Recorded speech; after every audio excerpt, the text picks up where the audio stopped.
Welcome back, True Seeker. It is the Ides of March.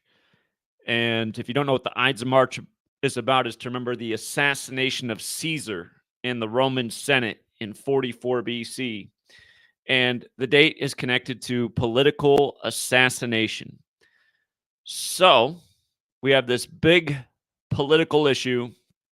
We have the story of the Georgia Atlanta-based attorneys versus Donald Trump in light of the upcoming 2024 election. And now we have this huge moment in the story where the prosecutor is resigning, largely due to a relationship that he's had with Fani Willis, which became a big spectacle in Black History Month. And again, what I'm going to show is just what a big scripted, sick joke this is and who's responsible for the sick joke. And again, I'm calling on all people in the world who come across this video, whether you like it or not, to have a conversation about this. I can't, it kills me that we're a decade into exposing what's going on and we can't find more people to talk about this subject.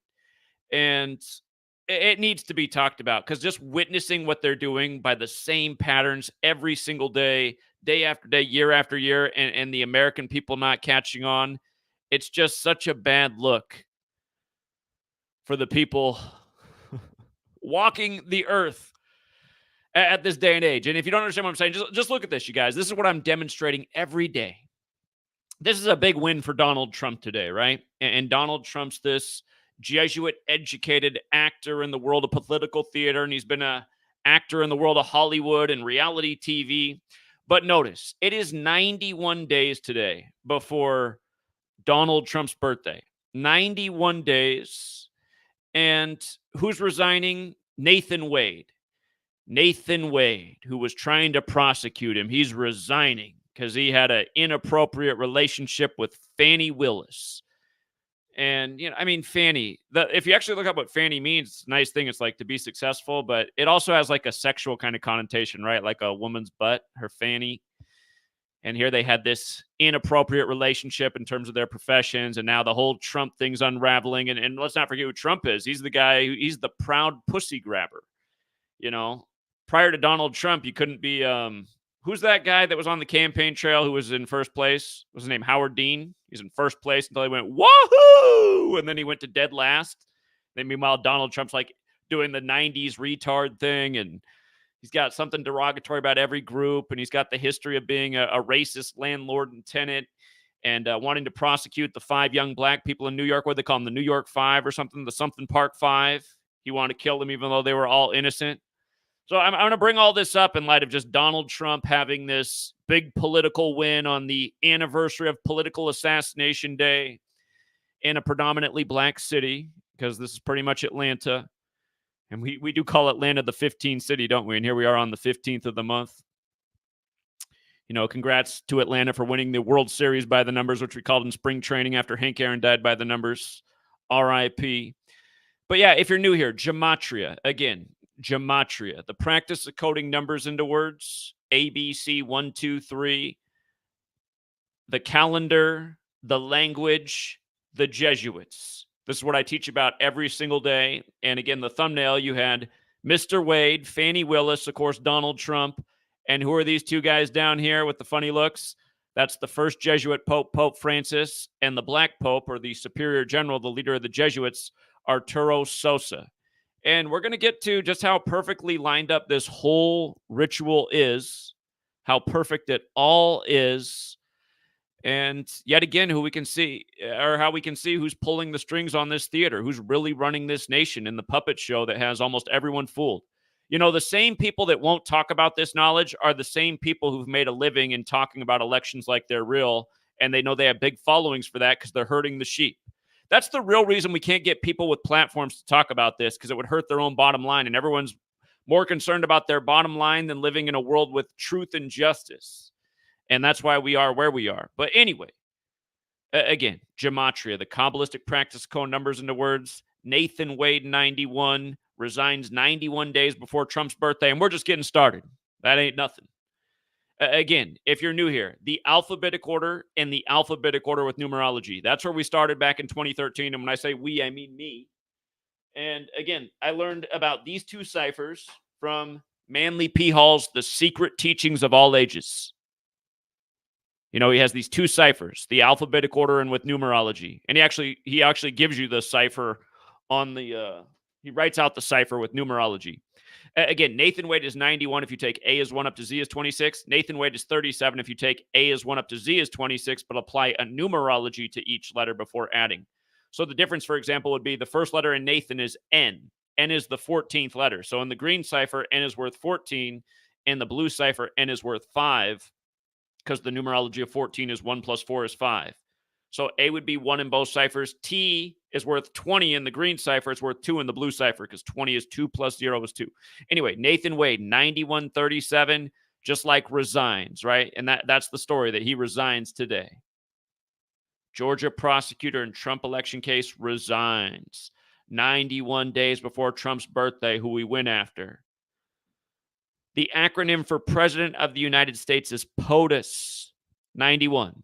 And again, for also just all the people who've been leaving comments over the last 3 years about how I'm wrong and Trump's not going to be the nominee for the Republican Party in this nomination, how he's not going to become the next Grover Cleveland, that second part still remains to be seen. But I've had so many haters and detractors saying that I was going to be wrong about Trump being the nominee. I've been explaining the last 3 years why they're going to put him in this year and what it has to do with history and Grover Cleveland, the only split-term president, who was president number 22 and 24. And Trump announced at the end of 2022 that he was running for the 2024 election. Anyway, 91 days before Trump's birthday, 91's the 13th triangular number. Donald Trump has the June 14th birthday, the same birthday as the flag with the 13 stripes based on the 13 colonies that goes with our 13 years of slave school where they teach us nothing but nonsense. Like Christopher Columbus discovered a land where people already lived. But look at this, you guys. This is where you got to know the 4 base ciphers. Today is 235 days before the election. And the formal title of the Jesuits, who gave us the calendar and the language, and who Donald Trump's a member of, again, he went to Fordham, the Society of Jesus, the formal title of the Jesuits is 235 and 91. And today, 91 days before Trump's birthday, 235 days before the election. And there's probably something to the Aaron Donald retirement as well. As we know, Aaron Charles Donald's 75. It's the 75th day of the year. Catholic Church is 75, like Roman Catholic. Again, the Jesuits or the Society of Jesus or the military order of the Catholic Church that pretty much created this nation. That's why its whole history is this way from start to present. But yeah, again, the 4 base ciphers, alphabetic order with numerology. At the end of 2016, we started running the alphabetic order in reverse numerology to see if it made sense. And we noticed right away how it just filled in all the gaps. And we're like, wow, this is crazy. It didn't change the theory at all. It just cemented what we were already saying. It was obvious that Jesuits and Masons ran this nation from its beginning. And once you learn the other half of the code, just running the alphabetic order in reverse, you're like, look at how it all comes together. The Society of Jesus, 235-91, perfectly lined up with the big election date. And it's not just gematria. It's also paying attention to the other number examples and the historical examples. November 5th is Guy Fawkes Day, the day in history that the Jesuit order tried to blow up British Parliament. Another political thing. November 5th, 2016, Trump supposedly survived assassination in Vegas. Go back and look at that story. Remember the 5th of November, made famous in V for Vendetta.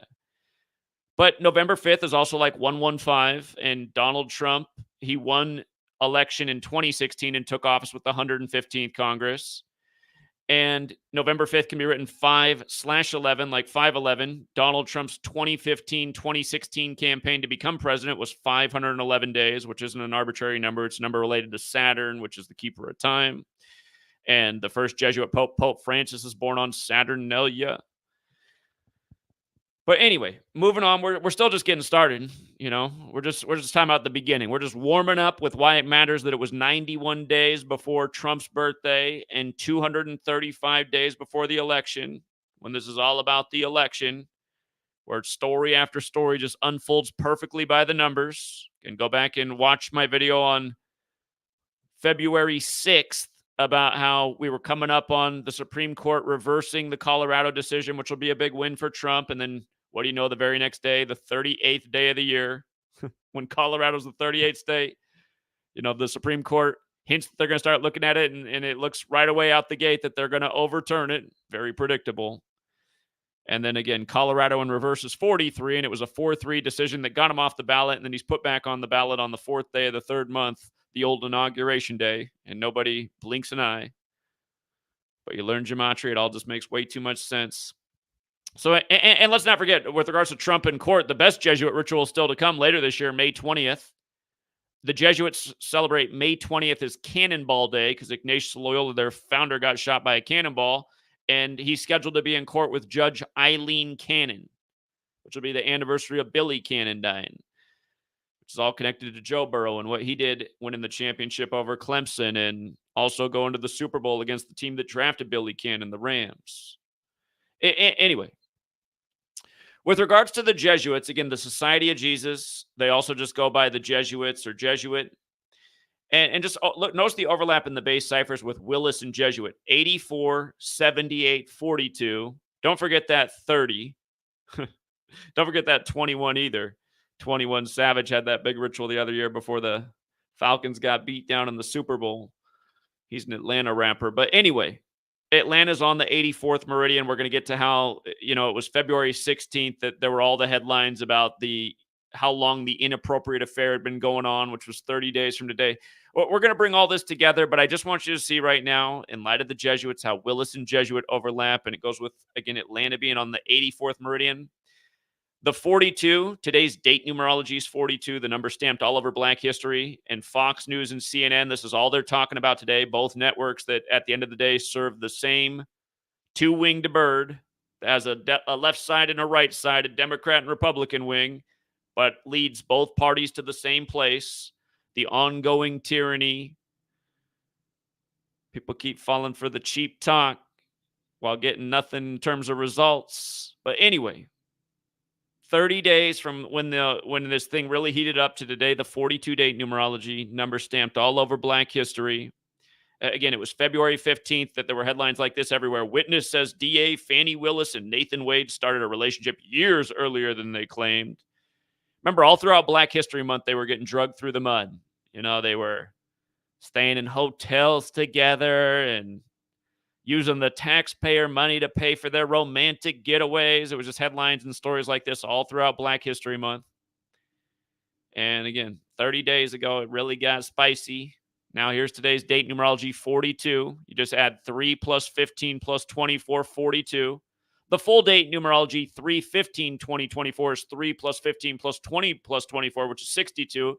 And we'll get to that because, again, we talked about this, way back in August, why it mattered that Trump was getting indicted in Georgia on the 62nd day of his age.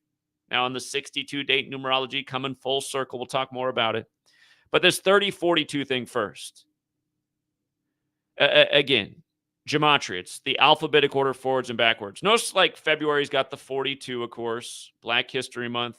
The N-word's got the 42 forwards, the 30 in reverse. Slavery's the opposite, 30 forwards, 42 in reverse, like Tuskegee, which was the syphilis experiment with Black men with 201 men in the control group. I'll tell you a name in history that equals 201 and 42, Muhammad Ali.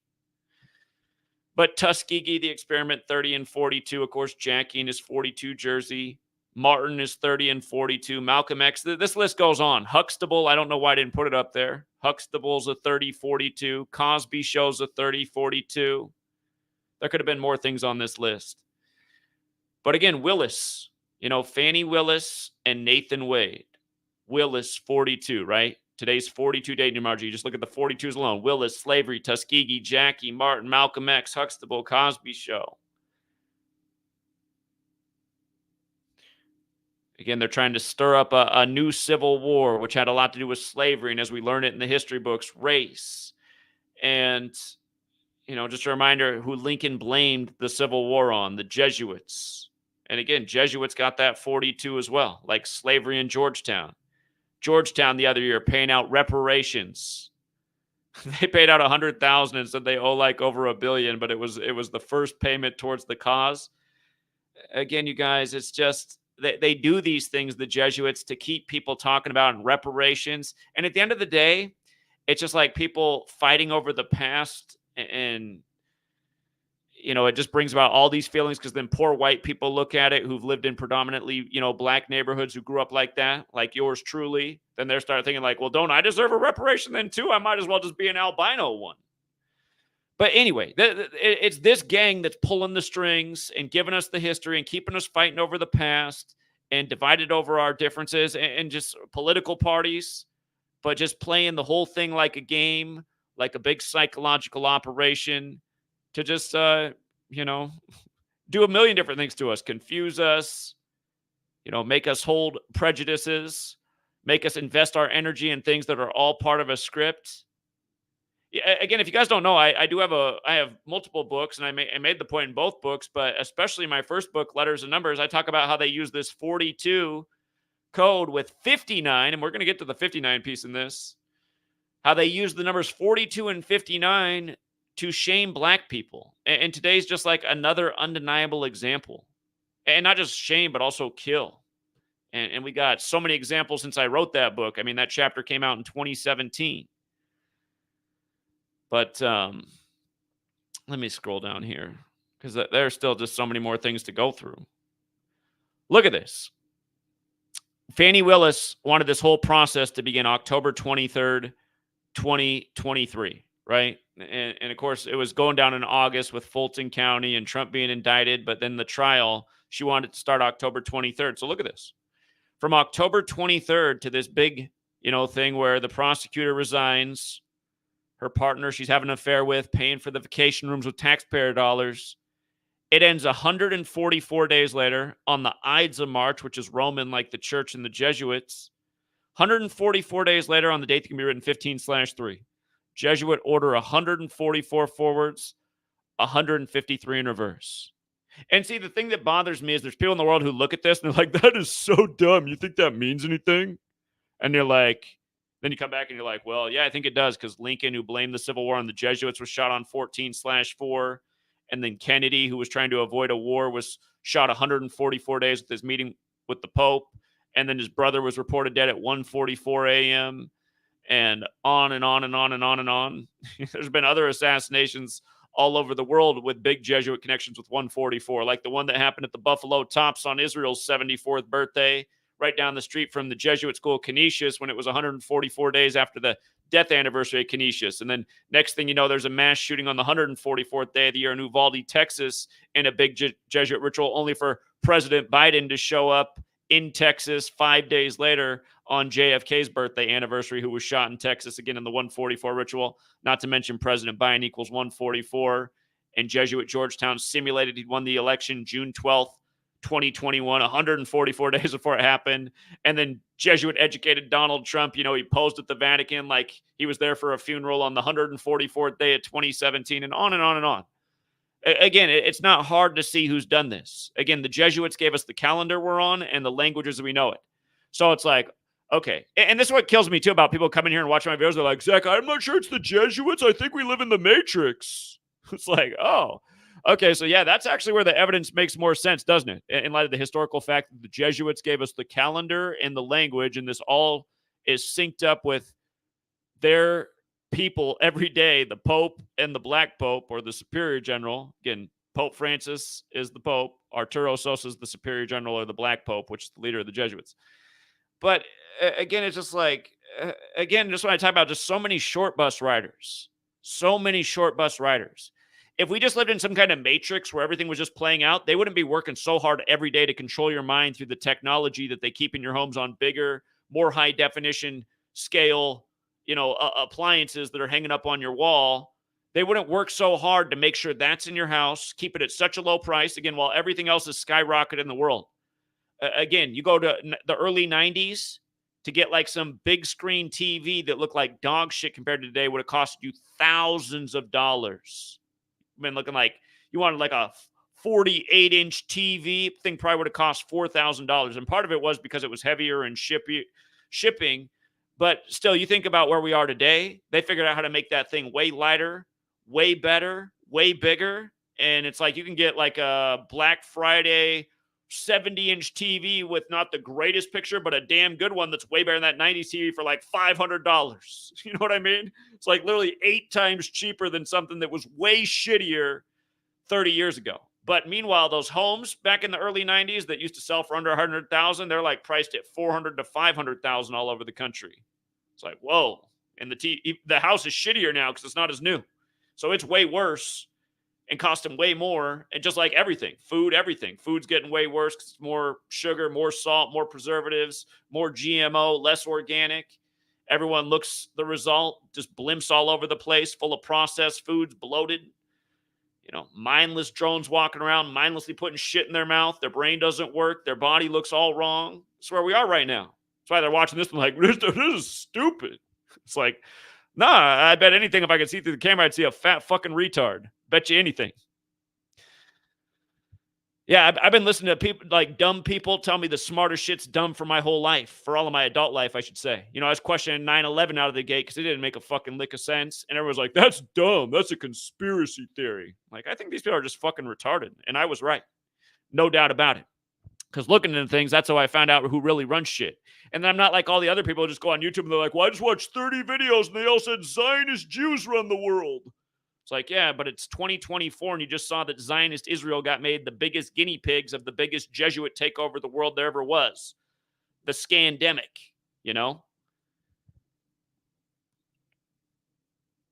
How many Jesuit rituals did we write about, call before they even played out with the old scandemic? But anyway, let's move on. Let's not forget the United States of America is 144, and that's why the capital got moved to where the Jesuits set up camp when they came across the Atlantic. That'd be Washington, D.C., Georgetown. By the way, today is the Ides of March, right? Again, this Roman day. It's got Gematria 56, and we haven't even gotten to the clinchers yet. Ides of March 56, like Society of Jesus. Remember the elections. Remember the 5th of November, the special day to the Society of Jesus, the day leaving 56 days left in the year. And let's not forget Trump's first primary in Iowa. He won on January 15th, 115, a lot like November 5th, 115, a lot like him taking office for the first time with the 115th Congress. And the Nationals winning the 115th World Series after Trump hired the national announcer for Inauguration Day, Steve Ray. Not to mention how we won a lot of money calling why the Nationals were going to win that thing in Game 7 138 days after Trump's birthday because Nationals equals 138, like Federal, like Dave Martinez, their manager, like Donald Trump, like Fulton County, where this is, like Coffee County, which was also part of this process, both 138. Like how the Jesuit birthday is the day leaving 138 days left in the year, and the Misfits have that song, We Are 138, where everyone's like, what does this song mean? It means the Jesuits who had something to do with that song the Misfits put out, we're flaunting their little code. But anyway, just going through all the examples of things that matter about today. Actually, I don't even want to come off the 56 thing. Let's not forget the Jesuit takeover of the world was in 2020 with their scandemic, 56 years after Trump's Jesuit education began at Fordham in 64. And let's not forget every Jesuit connected to that thing, from Anthony Fauci to Newsom to Cuomo to Trump, all had a big fat 56 connection. Even had Gavin Newsom saying 56% of California will get the cooties in 8 weeks, which is 56 days, when his name equals 56, like coronavirus, like COVID vaccine. Like the gazillion other 56 rituals they did even worldwide, all obviously Jesuit. Donald Trump waited to declare the pandemic for the nation till 2 days after the World Health Organization on Friday the 13th, which is connected to the Templars, who are the original bankers who served the Catholic Church. Now the Templar cross in the Jesuit logo.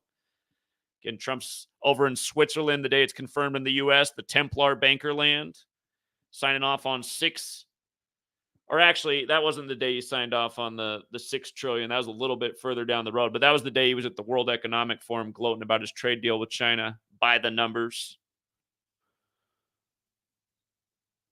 By the way, Civil War 56. Been doing, and again, Lincoln blamed the Civil War on the Society of Jesus. Go figure. Then died in a theater. That's weird, isn't it? And then it had all the parallels with JFK and his assassin who ran through the theater. JFK riding around in a Lincoln, that Jordan Maxwell thing, all the parallels. which I expanded on in Letters and Numbers, plus showed the gematria side of it. Anyway, today's the 75th day of the year. The leader of the Jesuits right now, the Superior General, is 75 years old. The founder of the Jesuits, Ignatius of Loyola, his name equals 75, like Catholic Church, like Roman Catholic. But Wade's 75. On the 75th day of the year, he's the one getting made the example of. He's the focus of the news, having to resign. Again, it's pretty much Atlanta. We've called Atlanta the 15 city forever. Atlanta also equals 120, which is the 15th triangular number. And this headline right here from Fox News, he's out, right? This is a big win for Trump. Look at the overlap with he's out and Trump. 88, 25, 74, 47 reflections, 29. And just all the rituals with Trump and these numbers over the years. You know, one of the best of all time is Elizabeth equals 88, like purple, like Queen Elizabeth, and the royal family wears purple. And he came out to Queen, we are the champions, 88 days after the Queen's birthday. The first time he appeared at his convention in Cleveland that year. Trump in 20, or he's out, Trump 25, so is Pope, so is Vatican. This year, the Super Bowl won with 25 points, the first ever on the Vatican's birthday. When Trump first became president, his Patriots, he said he talked so much about how much he was cheering for the Patriots because he loved Brady and Belichick. They had the 25-point comeback on 2/5 over Atlanta. Falcons equals 25. Don't think that's not connected to right now with what's going on, because that's how these people work. You see how all of it's connected, the sports, politics, and it's all part of one big unfolding story. Again, Falcons is 25. They moved the touchback that season to 25 years. It was the 97th NFL season, which is the 25th prime number. Bill Belichick's 97. But now Trump, you know, he's winning big in Atlanta on the Ides of March.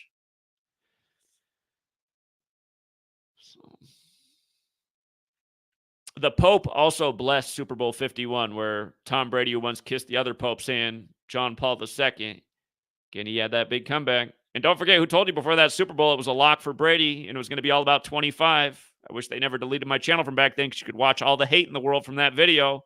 People were hating super hard when they were down 28-3. They're like, back then we got views and comments. There were like literally 20,000 hate comments at halftime on that video. Fuck you, fuck Gematria, nice degree, nice guarantee, fucking moron. Like, just comments like that for days. And then you know what? After they came back and won, like I guaranteed it was going to be all about 25 in the Patriots, as Brady got to 5-2 in Super Bowls with Belichick on the date that could also be written 5-2, and president and government authority are all 52 like Republican. There was crickets. There wasn't like hardly any more comments after they came back and won.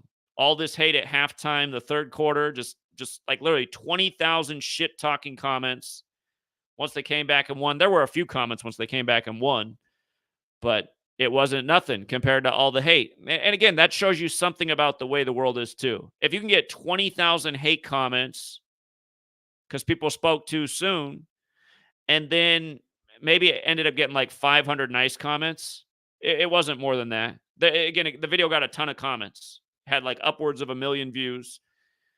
But that's how it was. It was like for every 500 comments, there was just, like I said, 20,000 people just talking super shit. And that's the world we live in. That's also why we're conquered, because everyone's just like hating and biting and being jealous and caught up in all this material world, and they want all the clout and credit, and only their ego matters. That's why we are where we are.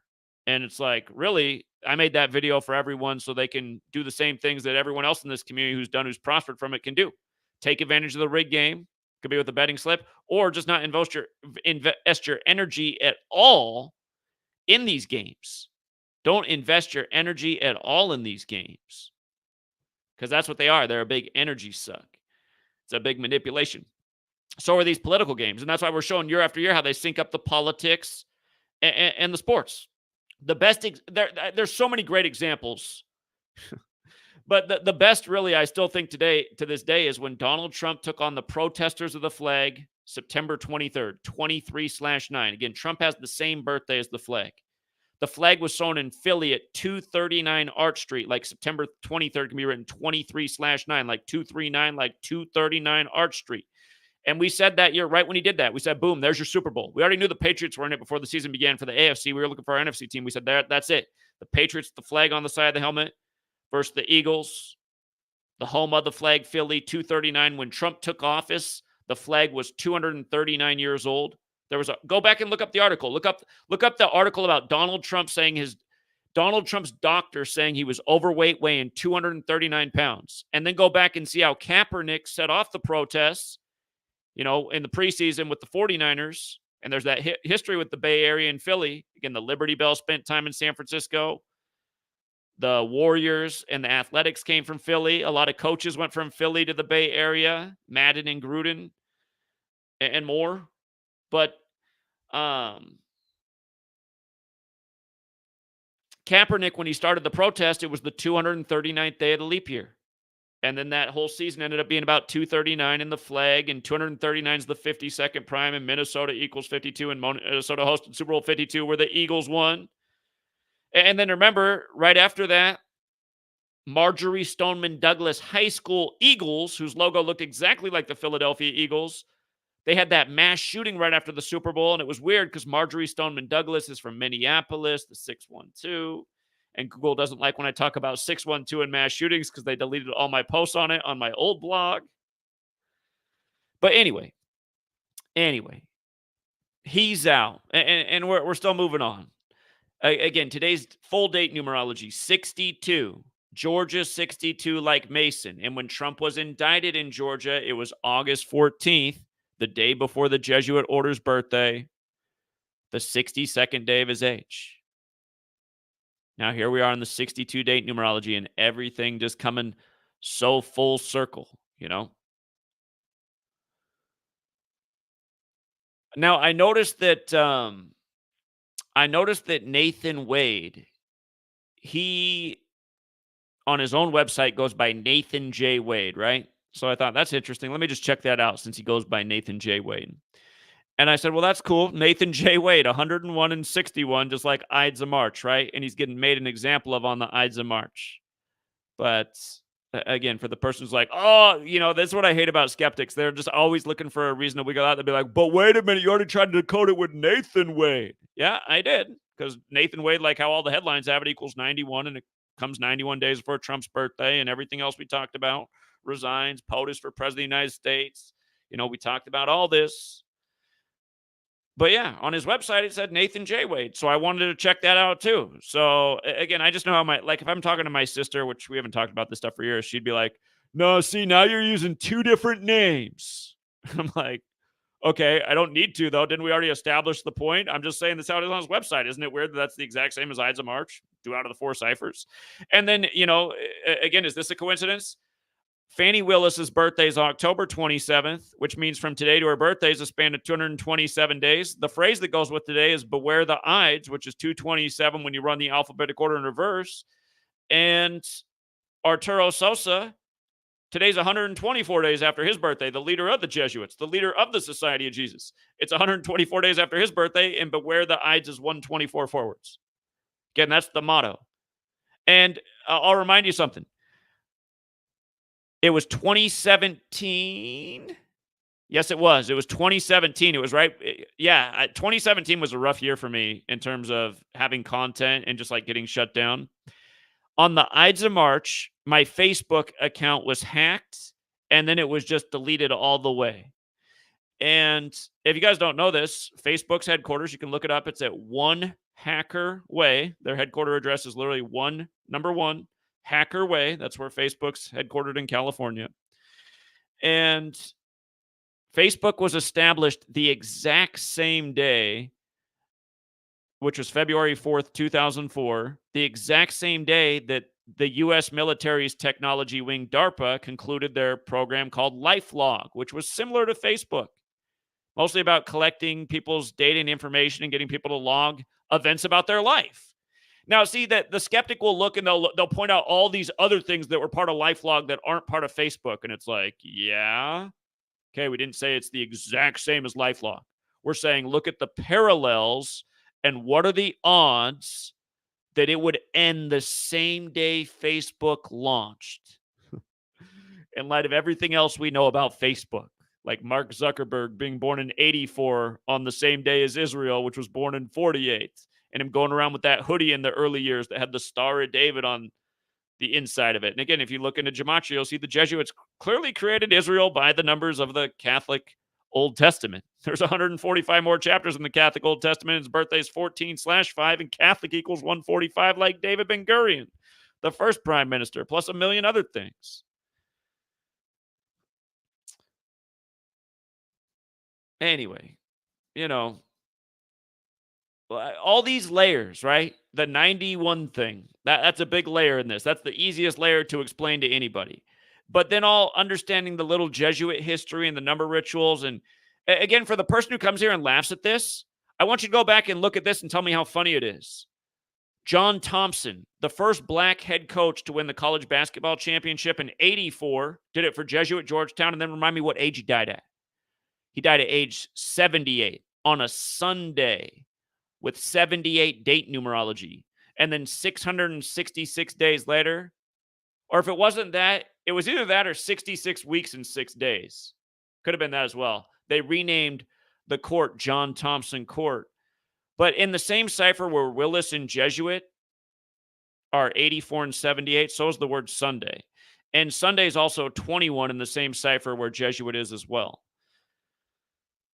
Not an accident. But John Thompson, Thompson, the Georgetown coach, again, dead at 78, won it in 84, and died unexpectedly while vacationing, like so many others who've been a lot younger than him. And a gazillion other examples too, talk about these same numbers in so many rituals. And it's like in a month, I probably won't even remember that I covered this about Fani Willis and Nathan Wade. Because, there's like a million good examples in the past that I can't recall at all because we're always covering new stuff. I remember the core numbers, but it's so easy to forget the rituals because they're just doing the same stuff day after day. But again, to quick recap, 91. Where all the deniers' explanation for how this stuff is a coincidence every day. This right here, I've taught about 30 and 42 in this race shaming so many times. Seriously, 30 days from the day they were really their names were really dragged through the mud until this climax today on the 42 date numerology. Oh, I got to hit the 59 piece. Again, the book I wrote in 2017, the 18th chapter about how they racially shame people by the 4259 code. And I explain how other numbers matter, but I always say how 42 and 59 is like Motown coming out in 59 on the 42nd parallel in Detroit. It's like Black History Month where February is 42, typically ends on the 59th day. Slave 59, slavery 42. So many rituals with these numbers. And I forgot to hit the 59 piece of this. But yeah, all these layers as we scroll through. How many times did I talk about Atlanta, the 15th city, the Catholic Church in 75 and being on the 75th day of the year and all this stuff, 144, 56, how it just all comes together today. But here's the 59 piece. Pope Francis, right? Here, I'm just going to show you like this. This is how you do it. Date duration calculator, right? Today, March 15th, 2024, the Pope's birthday is the first day of Saturnalia, December 17th. He was born in 1936. He'd make it to age 88 if he lives through the rest of the year. He's 87 right now. And again, it's wild that the Superior General is 75 and he's 87 because the founder of the Jesuits, Ignatius of Loyola, his name's 75 forwards, 87 in reverse. Catholic Church is 75. The Catholic Church is 87. But anyway, today's 277 days to the Pope's upcoming birthday, right? And notice. Well, here, I'm going to go to Number Empire first of all. Number Empire is a great place. You can use Derek's calculator too. But Number Empire, 277, it tells you it's the 59th prime number, right? 59. And 59... words slave, Negro, blues, Rasta, Obama's Secret Service name, renegade. They're all 59 with the most simple ciphers. Slave, Negro, blues, Rasta. Again, Motown in 59. Whoops, not both words at once. Motown in 59. Black History Month, typically on the 59th day of the year, except for in a leap year. And again, Obama's Secret Service name right here, renegade. Renegade, 59. His book. Did you see how renegade's the first of those words that's not 76 in reverse? The rest of them are 76. Slave is 76. Barack Obama is 76. Acts 7:6. Famous verse about slavery in the 44th book of the Bible, like Obama number 44. He put out his book, A Promised Land, on the day leaving 44 days left in the year. And A Promised Land is 59 and 76, like slave. What Obama just did in his movie with all the 76s and then everyone's phones going down, that being the big scare 76 days after that movie came out on Netflix. And everything else we talked about with that. You guys remember just the other week in the United States of amnesia, it's easy to remember, forget everything. But again, when AT&T and the providers went down for a lot of people and the news went crazy about it and compared it to the Obama's movie, can't think of the name of it right now. The Obama Power Grid movie that Netflix got everyone to see at the end of last year. Anyhow, in that book, again, the white lion makes landfall on the beach, and they show you the signal 1619. That's the only communication on the radio signal in that movie, 1619. Again, in 1619, the white lion was the first slave ship to arrive in America. He codes that in the movie. And again, that's Acts 7:6, about 400 years of slavery. 400 years after slavery began in America, you had COVID come to the U.S. And the next verse in the Bible in Acts after the 400 years of slavery is that nation gets punished. And that's Acts 7:7. Like how this nation's capital is on the 77th meridian in the United States equals 77. But yeah, all this stuff. It's just, it's all ritual. It's all biblical. It's clearly the church. I don't know where anyone has a reasonable argument that all this is coincidence and the theory's wrong. Again, it all goes back to the same moment in history. The calendar, the language, and the Jesuits clearly did it. That's what goes down in his storybooks even. These people make a mockery of us every day.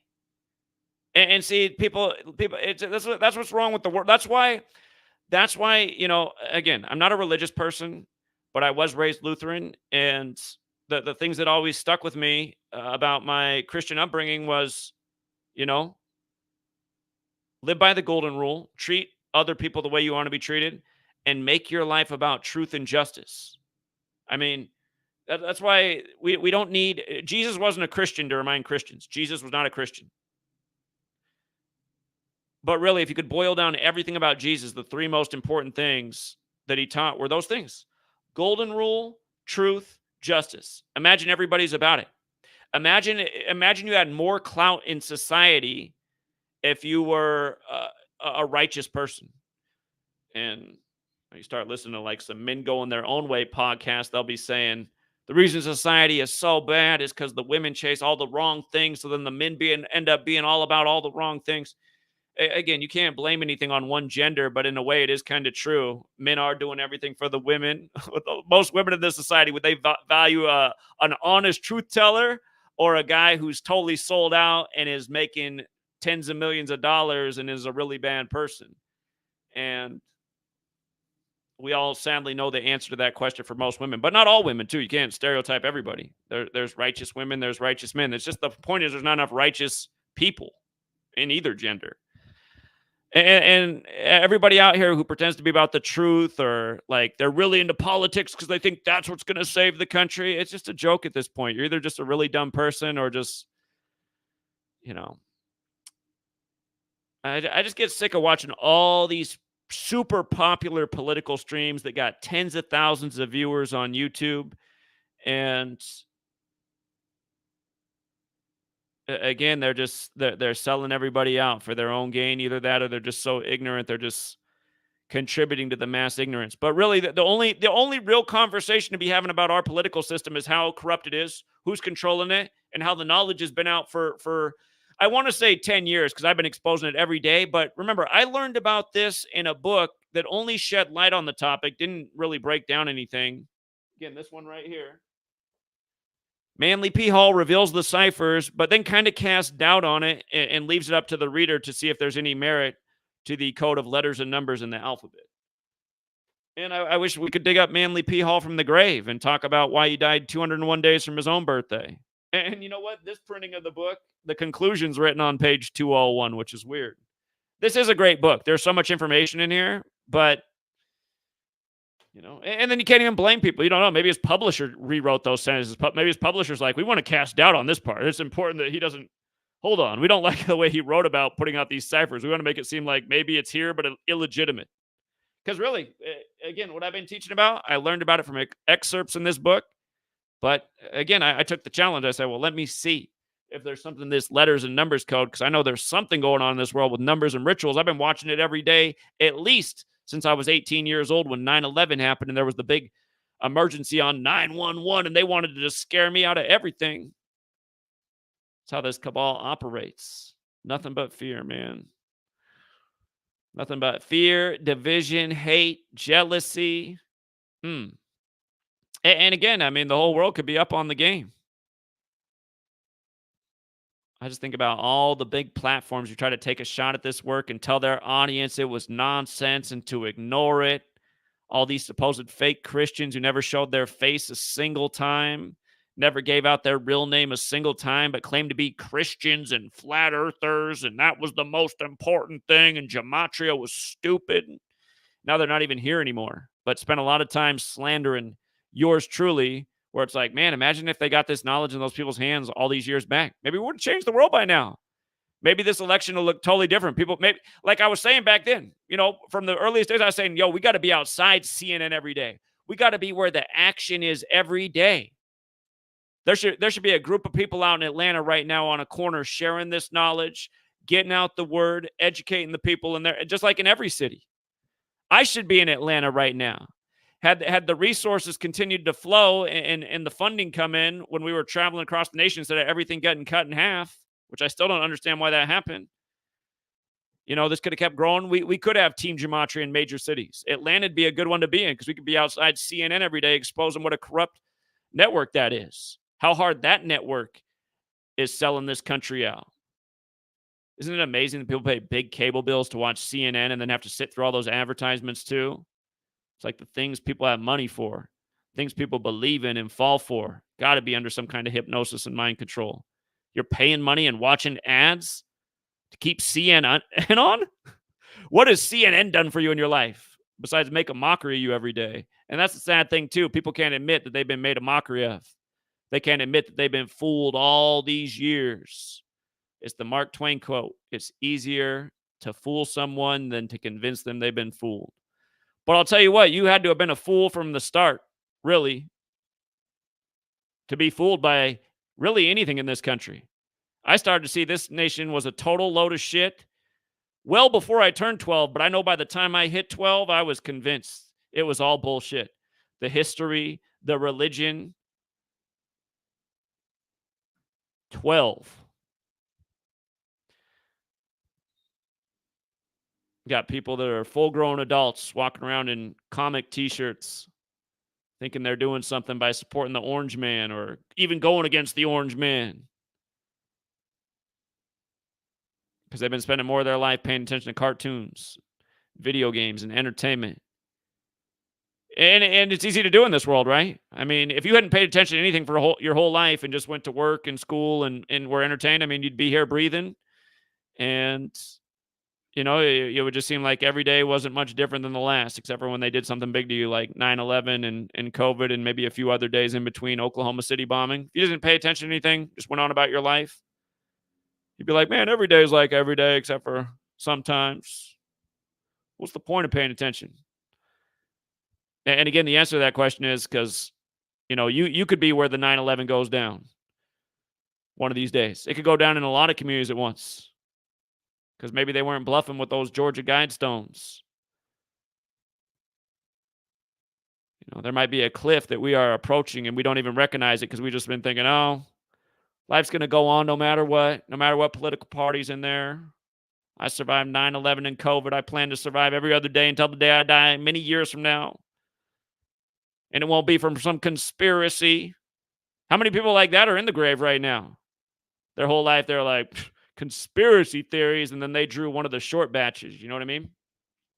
They drew one of the short sticks when they got the pokey doke. You know, they had a sudden heart failure, major upsurge in those in women, something I never heard of in my life. But hey, it happened to quite a few women in this world, young children. Everyone still thinks it's some kind of coincidence. Bill Gates there in 2010 at his TED Talk, Innovating to Zero, talking about how we can do a good job reducing the population if we do this, this, and this. And if you go back and listen, you'll see the first bullet point will remind you that his office in Seattle's right across from the world's biggest needle.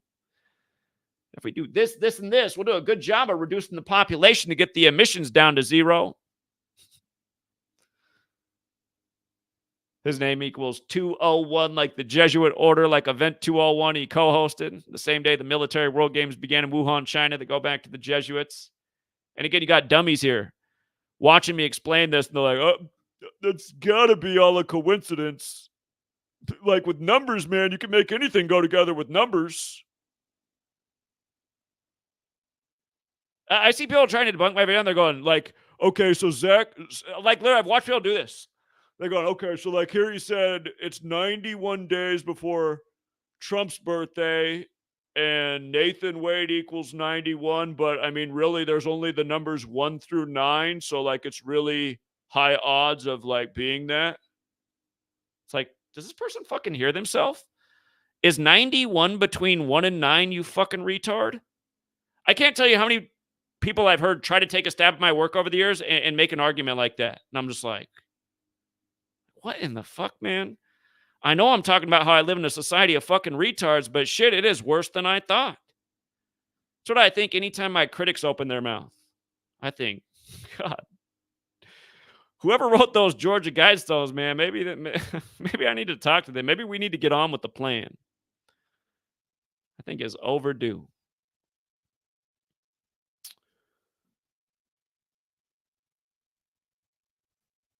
Here, you know what? For any of you guys who are out there who really think all this shit's a coincidence, like just this right here, it's just a coincidence that, you know, Nathan Wade resigns 91 days before Trump's birthday.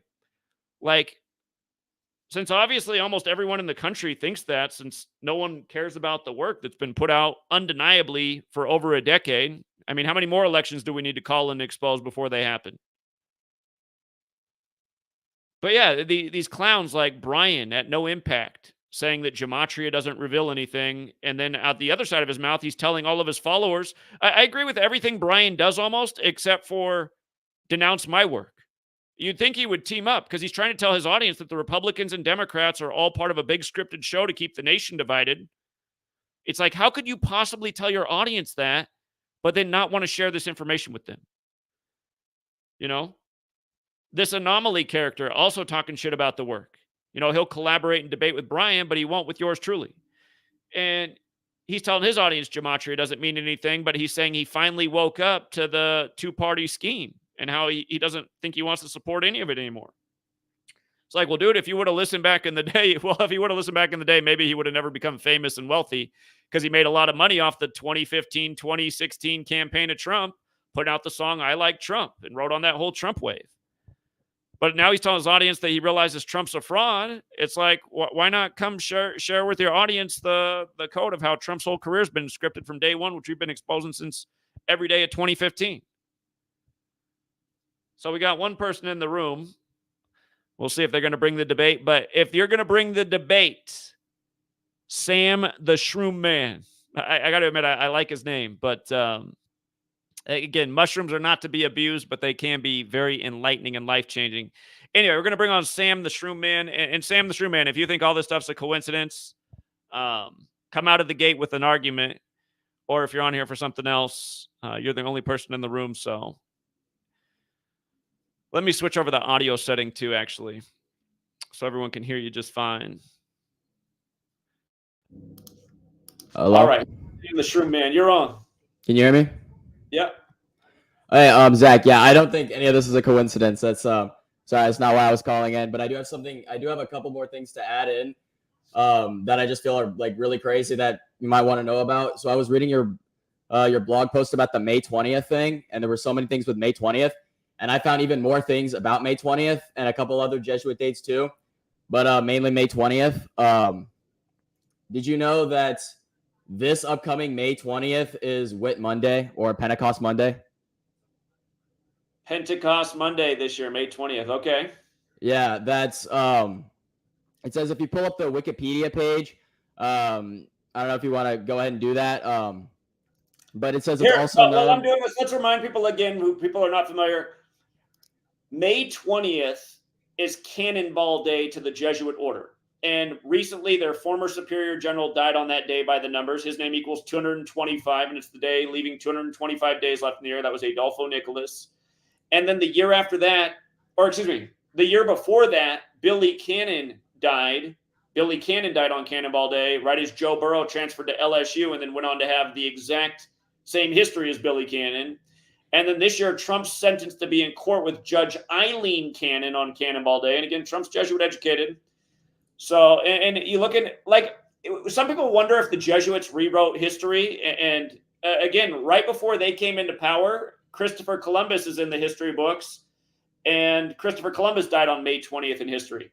And what I can tell you about May 20th in light of the Jesuits as well is that date's written 20/5, like 205 in the majority of the world. And that 205 number is no slouch. Knights Templar equals 205, like United Kingdom equals 205, like Jerusalem equals 205. And again, the Templars used to have their headquarters in Jerusalem, and the Templar cross is in the middle of the Jesuit logo. And the Jesuits are essentially the modern day Templars. The Templars were ruined in Paris, France, and then the Jesuits were established hundreds of years later there. So in a way, you can see the Jesuits as the extension of the Templars. And that's why the whole beginning of the pandemic was this big Jesuit Templar thing, with Trump signing off in the land of where the Templars largely fled to in Europe, Switzerland, where the banks are. And that's why it gets so annoying to hear people always be like, Zionist Jew bankers run the world. It's like, no. It's not to say they're not a part of it. The Jesuits are a Catholic Jewish alliance, but who runs it at the top? There's a reason we're on the Catholic Church's calendar and not the Hebrew calendar. And again, there's a reason Israel was made the biggest guinea pigs in the time of the pandemic. And there's a reason that Jewish people were used in the World War to get the creation of Israel, which was planned way before World War II. And it was all planned by a very Jesuit biblical code. But anyway, hit me with the rest of the May 20th list. But yeah, so again, if you pull up, everything you were saying there's true. But if you pull up the Wikipedia page with the Whit Monday, you'll notice it's so a couple interesting things. First, it says it's also known as Monday of the Holy Spirit. Now, Monday of the Holy Spirit, it does equal 277, which is the 59th prime. Of course, like I think Pope Francis equals 59, an important number there. It also equals 115. If you're not new, you'll know like the importance of 115, like election day is on November 5th, 11/5.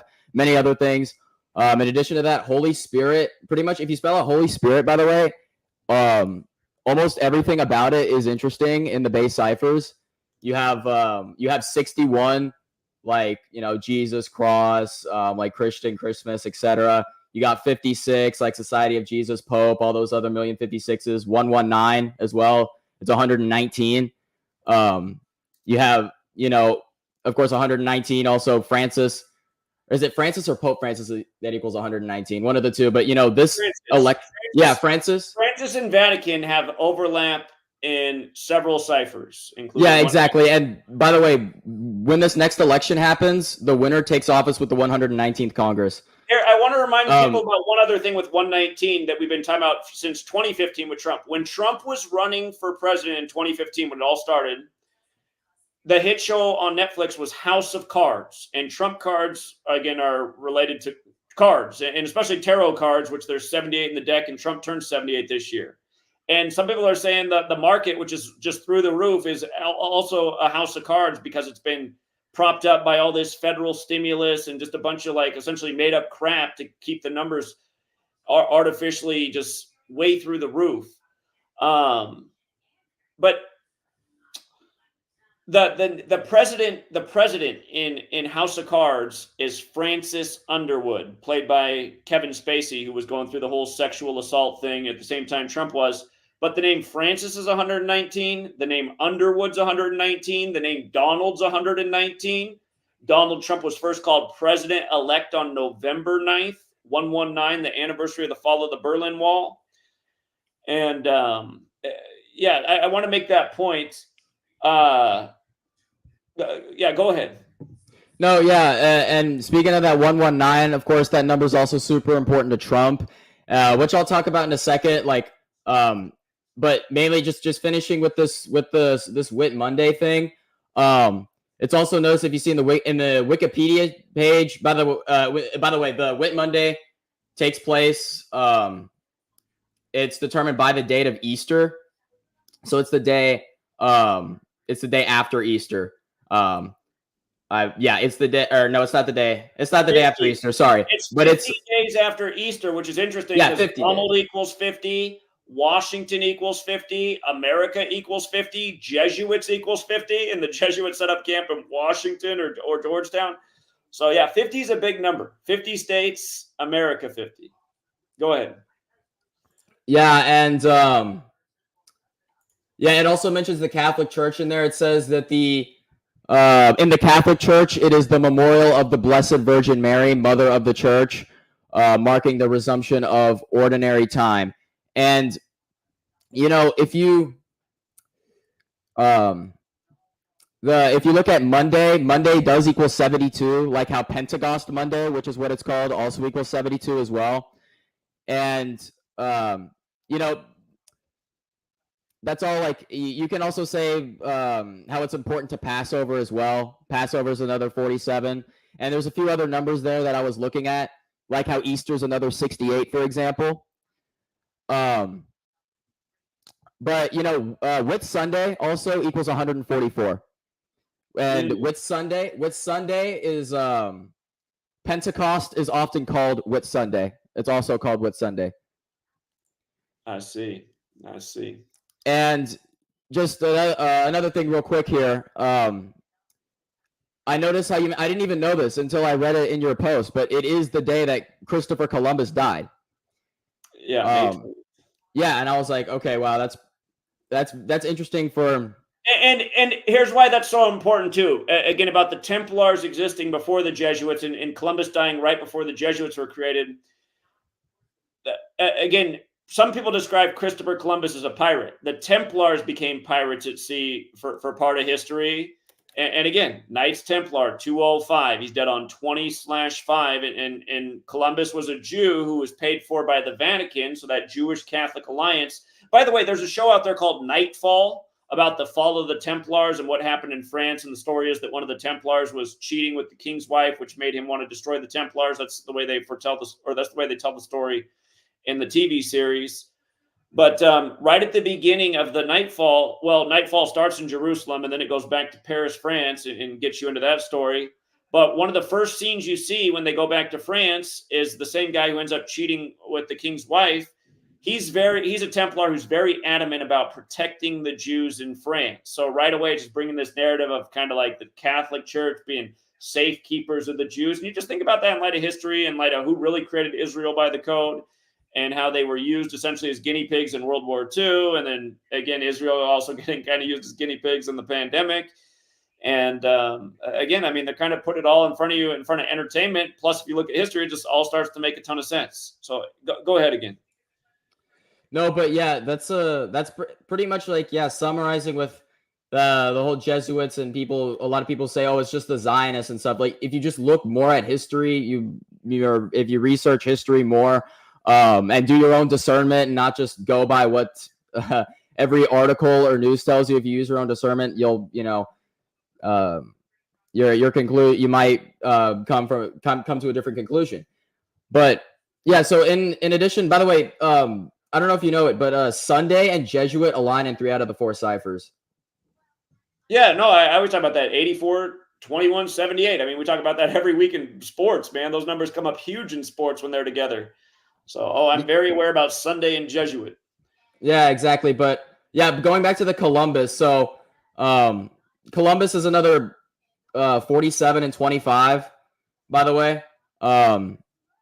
And Passover is also 47 as well. But what I want to get into with the Christopher Columbus,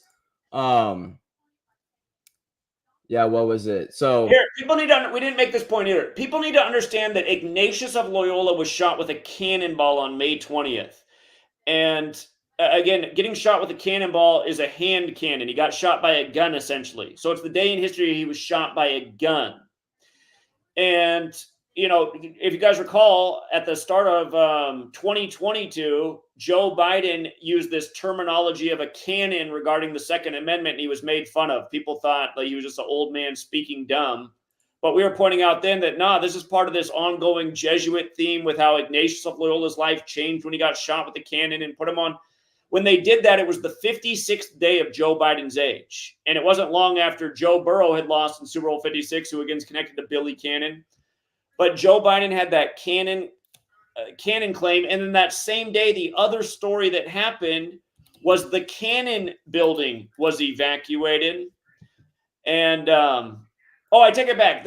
Joe Biden's Cannon claim was on Joe Burrow's 56th day of his age. Again, these two Joes. And let's not forget, Joe Burrow is also connected to Joe Montana, who beat the Bengals 2 times in Super Bowls. And then those last 2 years, they had the Bengals and 49ers each playing on the anniversary of Super Bowl 23, which was 49ers over Bengals.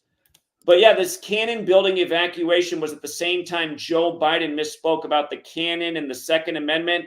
And Joe Biden said in his administration, the promise he made at the start is there'll be major gun reform. And again, Joe Biden spoke after Uvalde on JFK's birthday, who was killed in Texas. So they're cooking up some big mega ritual here. Again, RFK Jr., who's Jesuit educated, whose father was assassinated in 68, the year MLK, he got in the race 144 days after the Superior General's birthday when his father died in the history books at 1:44 a.m., and his uncle JFK died 144 days from meeting with the Pope. And again, Lincoln, who died on or got shot on 14/4. This narrative is going somewhere. President Biden again equals 144 like Jesuit order. But all of this stuff's connected. And by the way, with regards to Cincinnati and Joe Burrow, on May 20th, 2024, it's going to be the 503rd anniversary of Ignatius of Loyola getting shot with a cannonball. And 503 matters because it's the 96th prime number. The 96th prime number. And that's a big number in Cincinnati. We call Cincinnati 96 land because it equals 96 in the most simple cipher. You know, and Joe Burrow, there's a lot more that can be said about it, but watch. All of these things are going to come together in narrative. I'm going to be, remember I told you about this back in spring? I said, look at just watch, you guys. Watch the way it will all unfold as the year goes forwards, as football gets underway and they bring about the election. No doubt we're going to see how it all crystallizes even further than it already has, because it's what we've been doing for a decade, and that's how it's always been. So for all the doubters and deniers, again, remember this clip and remember what we're talking about later this year when I'm saying told you so. Yeah. And going back to Christopher Columbus, that's what I was thinking of. I was my brain was short circuiting there for a second, but yeah, so I was looking that Christopher Columbus did die in Spain. Have you heard of do you know what the Alumbrados is? Have you ever heard of that? The Alumbrados? I don't think I do know what that is. Well, many contend that was the original Illuminati because it does mean illuminated, and there's a lot of reasons for that. But a lot of people do contend that the Alumbrados was the original Illuminati, and that Adam Weishaupt revived it. Yeah, I encourage you to look in that more if you've ever if you ever heard about that. I didn't even know it until How do you spell it? recently. I haven't heard of this. How do you spell it?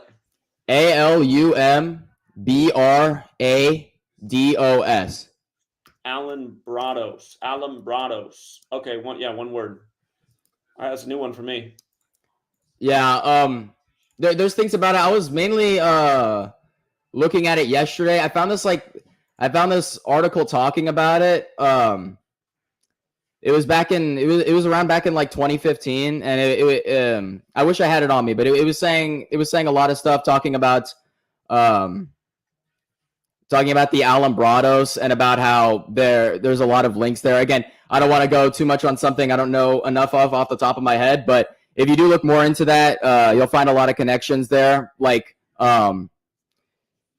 Ignatius of Loyola, for example, he was a member of the Alumbrados. Okay. It's that's documented there too. He was brought. Yeah, there we go. I found it. Okay. Yeah, it says here Ignatius of Loyola. If you read it off Wikipedia, you'll find that it says Ignatius of Loyola, while studying at Salamanca in 1527, was brought before an ecclesiastical commission on a charge of sympathy with the Alumbrados. Doesn't it make so much sense? And that's what I was noticing right away. Is I'm like, okay, they're the same time period that Ignatius of Loyola is alive and the Jesuits are being created. Yeah, and then again, the man who founds the Illuminati is Adam Weishaupt, who's Jewish, who's Jesuit trained, a Jesuit priest. And again, Order of Illuminati equals the Jesuit order equals 201 equals him dying 201 days after their anniversary of their establishment, just like Israel, State of Israel 201, and David Ben-Gurion dies 201 days after the anniversary of its establishment, going with Israel being established in 48 when Illuminati equals 48. And then Donald Trump's another 48, who's part of this Jesuit fraternity. And he's saying, like, if he was in, this wouldn't be going down in Israel. This wouldn't be going down in Russia, Ukraine. World War's got that 48 like Illuminati. Okay, yeah, I didn't know about this, so I got to research. I mean, yeah, this is a greater piece of information.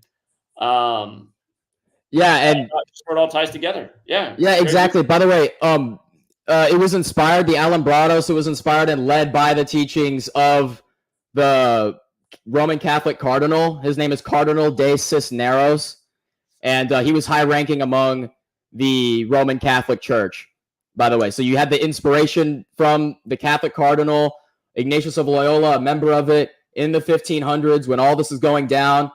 And yeah, also, by the way, there's 70 Vatican officials who choose who the Pope's going to be. There's 70, just like how Francis 70, Vatican 70.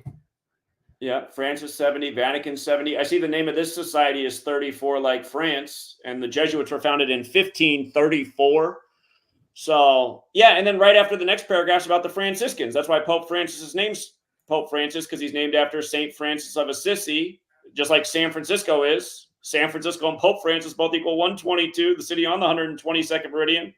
Like satanic equals 122. And again, the Satanic Church was founded in San Francisco, the big 122 city. And the founder of the Satanic Church died in a big 201 ritual. Anton LaVey had 201 days after his birthday and 201 days before the popes.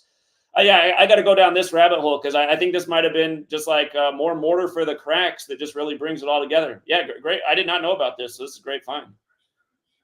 Yeah. Yeah, as I said, I encourage you to look more into it. And even more, I have to research that myself. As I said, I just discovered it like a few days ago when doing a little bit more research on it.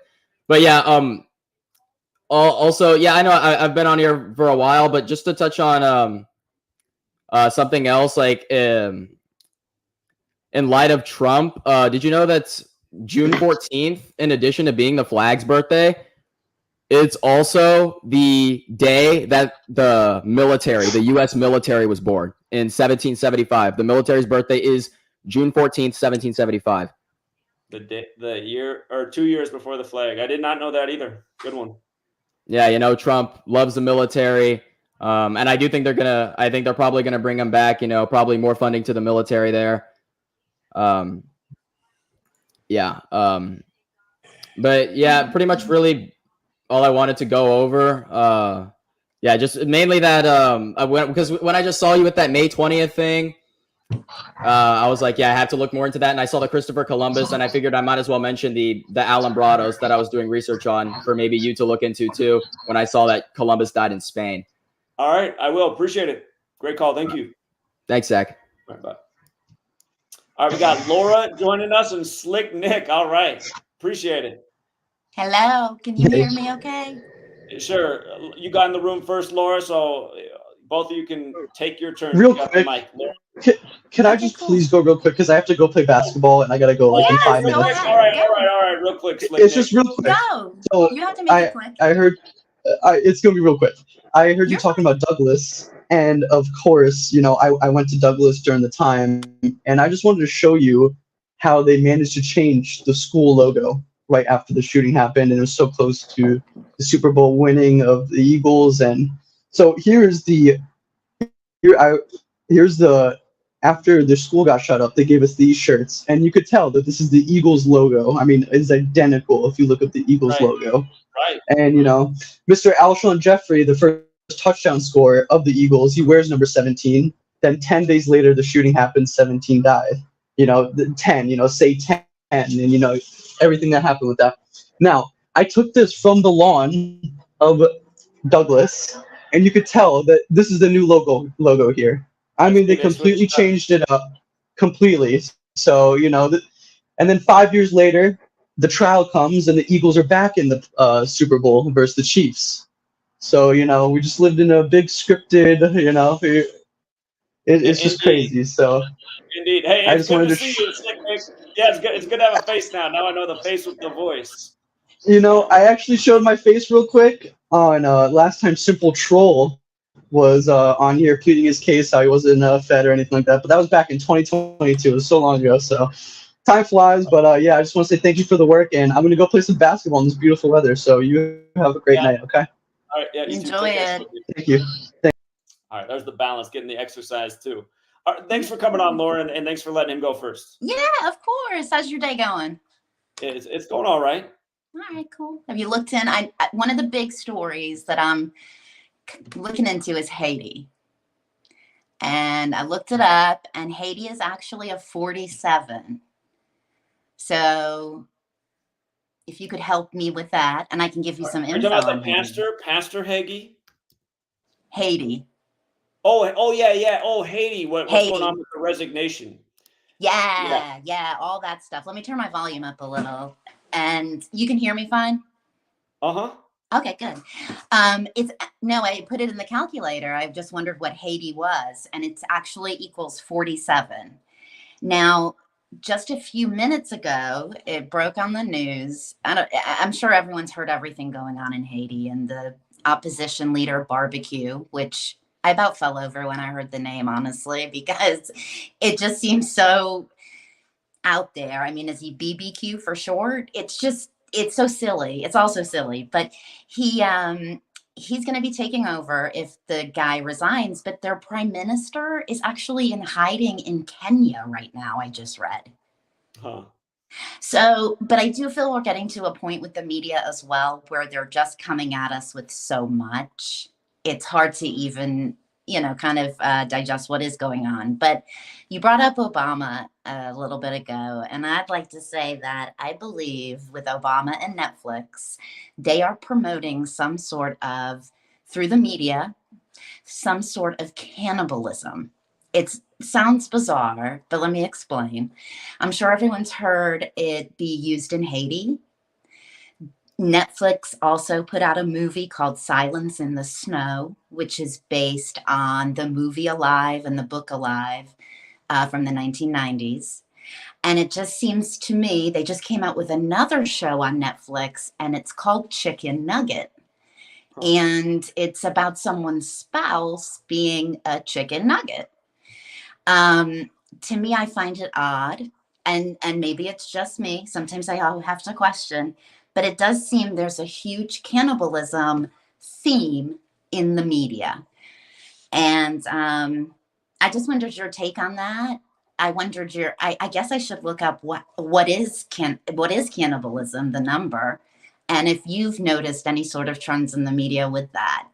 Well, Netflix recently did the remake of Alive about the 80s rugby team that crashed in the Andes and had to eat each other to survive. Yeah. So they kept that up there at the top of their ratings for a while, and it got a lot of attention in the media, the remake of that. Because I remember as a child, like if there's like 5 news stories I remember as a child, that's one of them, because my mom would always bring it up, like how horrific that would have had to have been to eat somebody. And I know Charleston Heston's movie Soylent Green, it's set for the year 2022, right? Where people are being tricked into eating other humans. Yeah. They don't realize they're eating other people. So we've been talking about that. We're like, do they predict a program? This isn't going on, is it? And I pick up a lot of stuff in the media, and I watch not a lot of media. I guess I read a lot of media, but you have to just digest it, with a pinch of salt.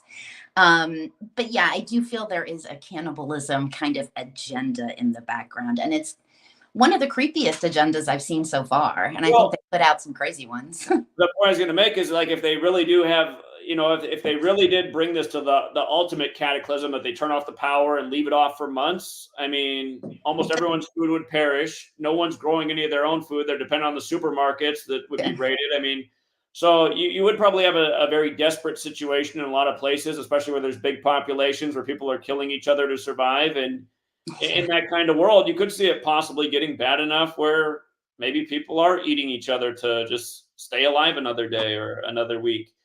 Well, unfortunately, they're super introducing it to me in the American media. So I always. There's the zombie movies and everything, right? I mean, the zombie movies are kind of like that. And it's been over it was probably around 2008 or 9 that like the #1 selling book in the country was something about the Lincoln and zombies. And at the time I was like, what the hell is this? Do you remember? Do you know what I'm talking about? Lincoln and zombies? Yeah, I know it was before 2010. And yeah, somebody should help me look it up. There was something about it was like a popular book and it had to do with zombies and Lincoln.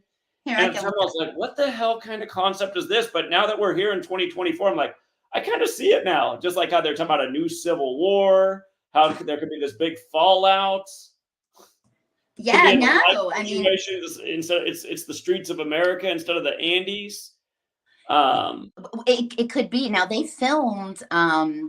You were talking about Atlanta. They filmed. What was the show called? The Walking Dead. They filmed that in a town just outside of Atlanta. Yeah, The Walking Dead starts in Atlanta, right? Old Civil War territory. Oh, people are correcting me in the chat. Maybe that's what it was. It was Lincoln and vampires, but still, even vampires feed on other people. Well, it's one of the things, I saw a YouTube video pop up that was recommended, which is a wild experience. But, and it said you may be, a vampire, and it had all these different people. So possibly it's all in the same category, But that is sort of what I had to say on Haiti. And well, you're thinking about Haiti too. We've been talking about how the assassination of the last president was a huge Jesuit ritual, and then there was a famous Haitian rapper who just put out an album about an earthquake, and then the earthquake was 47 days from the album coming out, which was right around the time of the assassination. But anyway, the guy who replaced him more recently was Ariel Henry, who took office on the 201st day of the year, big Jesuit pattern with 201.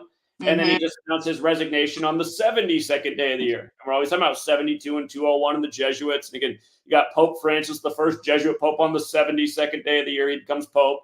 Then he's the first to live in Suite 201, and his name equals 201. And they just put out that thing about the Jesuits in the Civil War in Japan 72 days after his birthday. But anyhow, we've been talking about the Jesuits in Haiti for a long time. And yeah, just this week, you got more examples of exactly what we're talking about. Well, just a few minutes ago, they released on Fox News that whoever the governor of Florida is, DeSantis? him. Yeah, DeSantis has had to stop a dinghy or a rubber dinghy, which I don't know if Americans are going to know as much what that is. A rubber dinghy? Yeah, stop. Is that a yellow duck in the tub?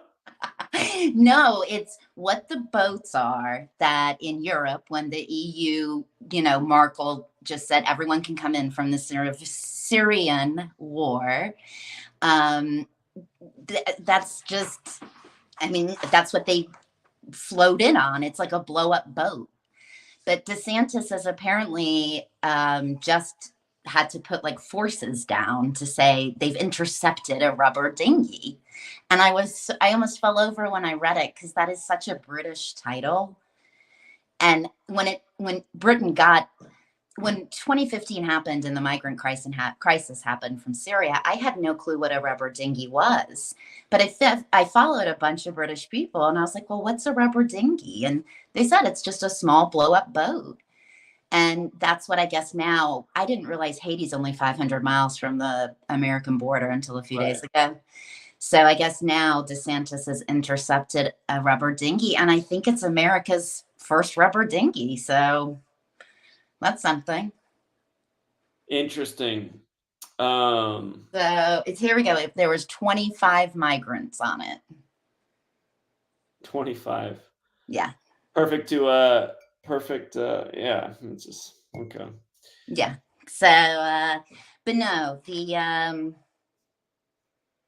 TikTok. Have you looked at that lately? What Congress voted on the other day? Yeah, Yeah, I covered that. I saw you did. Did you see that China came out and said America was a bully? Well, I guess that's a true statement. It is. They said that USA is being a bully, and that in the end China will win. So that they've told Americans that. Well, they know they'll win because they already own half this country's infrastructure. Yeah, they own a ton in England too. Yeah, a lot of people who are driving under tolls right now, look into where your toll money goes to. It's been going on since like the 2000s.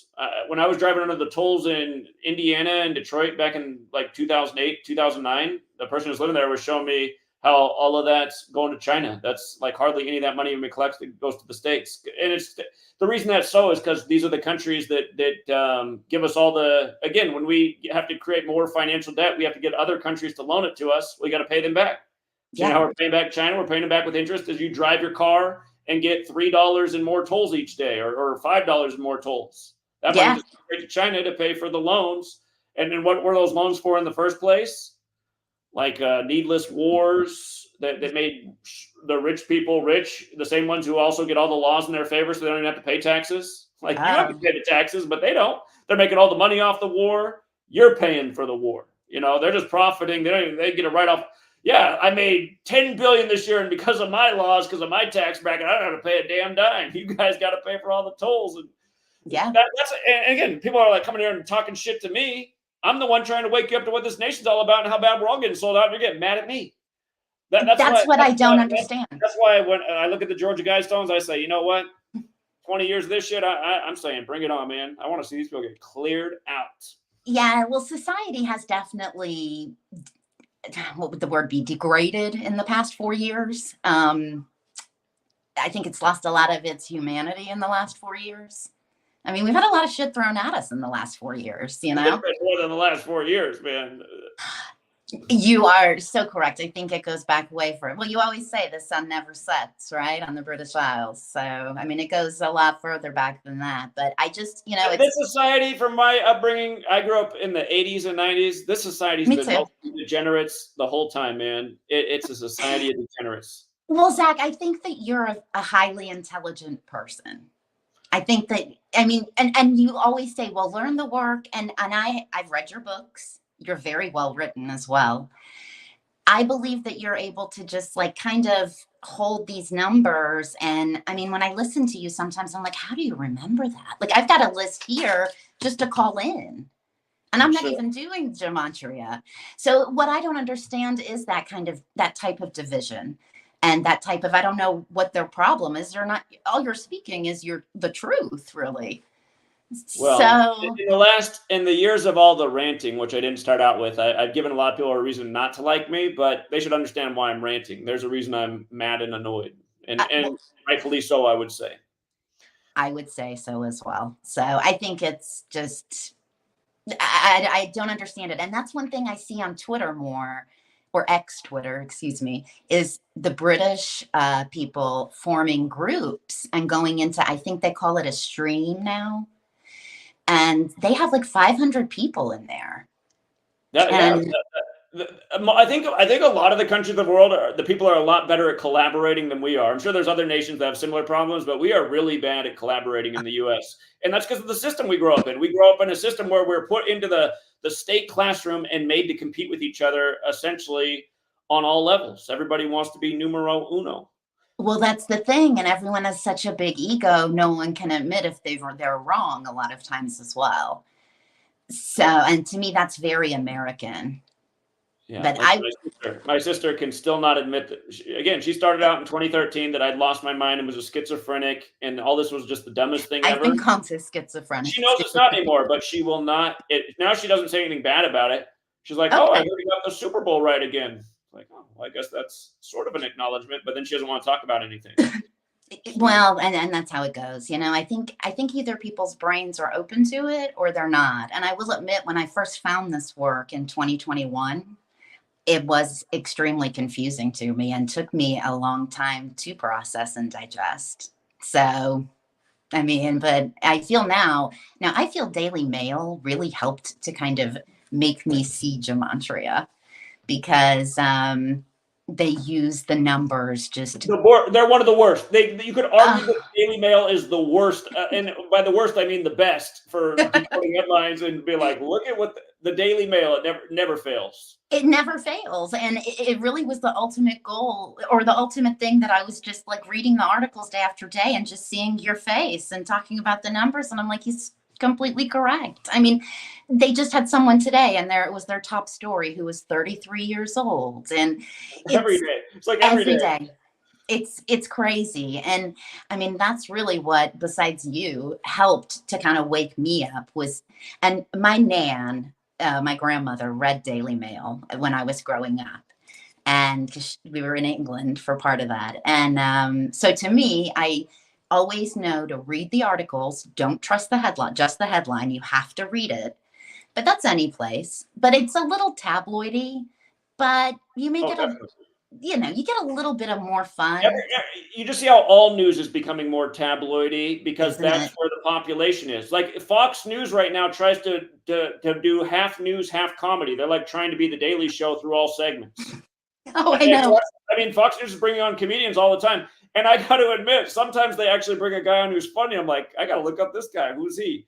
Not that I'm not trying to side with Fox News. Again, it was founded by Republicans. Like I said, it's just another wing of the bird of CNN, but they're really trying to be as entertaining as they are informative. Not that they've ever been informative. It's all political partisanship. But Well, I think you're right, though. I think that, I mean, to watch the news channels now, it's CNN and Fox News. And I always say you should watch, just because it's always good to know what your enemy's up to and what they're feeding to the masses. But I mean, the commercials on there are just insane. The medical commercials, I mean, I here, can't. as you say that, I meant to call this out. I got to call this out. If you watch Fox News, they're always telling you to eat a gummy that's the same as eating 5,000 vegetables a day. I'm like, see, this is the people who are watching this. The same who believe the news think they can eat that gummy, and it's like eating 5,000 fruits and vegetables. And those ads for Balance of Nature, they bring on all these actor doctors and be like, oh, yeah, you eat the Balance of Nature. You're going to be like eating fresh gardens out of the Garden of Eden. Yes. And then so often they'll have somebody wearing the Star of David in the end. I'm like, man, oh my God! You talk about taking advantage of the Go Yums. They know they're marketing to the same people who literally eat Go Yum products from 7-Eleven. And look up there's an article by the Jewish Forward written, "The Secret History of 7-Eleven," and it says the name is attributed to Jewish gematria. Look up anybody can look at that article. 7-Eleven, the Forward, the secret history of the name, and how it all comes from gematria.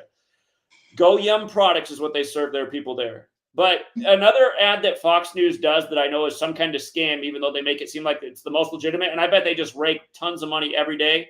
They use Mark Wahlberg and Andy Pettit for half their ads. Again, Mark Wahlberg, the actor, and Marky Mark from the Funky Bunch, and Andy Pettit, the former pitcher for the Yankees back in the time of 9/11. But it's Tunnels to Towers, and they're begging everyone to donate $11 a month for 9/11 victims and troops who got injured in the war. And again, I don't mind the thought. It's just that the latest ad campaign for that, I've always known something's up with asking for $11 when 9/11 was the Super 11 ritual, and using a guy like Mark Wahlberg, who supposedly got off the plane at the last minute or would have died on 9/11. That was part of the story at the time. Him and the Family Guy both have that story. But Andy Pettit was in the World Series right after 9/11 with the Yankees. But they're begging for $11. And if people can't remember, New York's the 11th state. It happened on the 11th of the month. It was flight AA11 that hit the buildings that look like a big 11. 11's the master number. 11 years to the day, George H.W. Bush gave a speech about a new world order that'll be realized. And anyway, the latest ads that they're doing for Tunnels to Towers, they're not talking about how great St. Francis of Assisi was. And now it's about, and I'm just like, oh my God, haven't I been telling you guys the whole time that this is some big scam 9/11 and it's the Catholic Church and the Jesuits who are based in the Franciscans? And now we find out about the Ulumbrados, which brings the Jesuits and the Franciscans together and the Illuminati all in history. But whatever this Tunnels to Towers thing is, I'm not saying that they probably don't do good. Otherwise, they wouldn't exist. They'd be totally busted. But they claim that nearly every single dollar is going. I doubt it. They say every single dollar is being used for the mission. What if you found out the missions to make these same guys who exploited the plebs, like Mark Wahlberg and Andy Pettit and the other celebrities. What if he found out most of the money was going to them to do the advertisement? And they're like, see, we're giving most of the money to the cause. They're part of the cause. They're doing the ads for us. I bet at the end of the day, it's something just like that. Why are they asking for $11 and now it's about St. Francis of Assisi? I'm just like, it's too much. Yeah. Everything on Fox News advertising is a scam. And that's true for all news networks, but all they advertise is Mike Lindell, who's another idiot. Buy my sheets, only $100. It's like, you can get sheets like that at fucking Kmart for $10, dude. What kind of good deal is that? And then he always has Jesus in the background and the flag. It's like, didn't anybody read a book growing up? All kinds of people warned that the biggest tyrants would come wrapped in Jesus and the flag. I mean, a lot of people warned about this over the centuries, and now you got Mike Lindell ripping you off with his greatest slippers of all time. He literally was selling those slippers at first for $20. Because I watched the news channel, so I see. But there was a period where he was selling them for $20, and then he stopped running that ad. It was nothing but sheets and towels. And then a month later, he's running the ad for the slippers saying it's the greatest price of all time. And now they're $80. And it's like, wait, he's literally telling these audience with Jesus in the background it's the greatest price of all time when it's 4 times what it cost 2 months ago.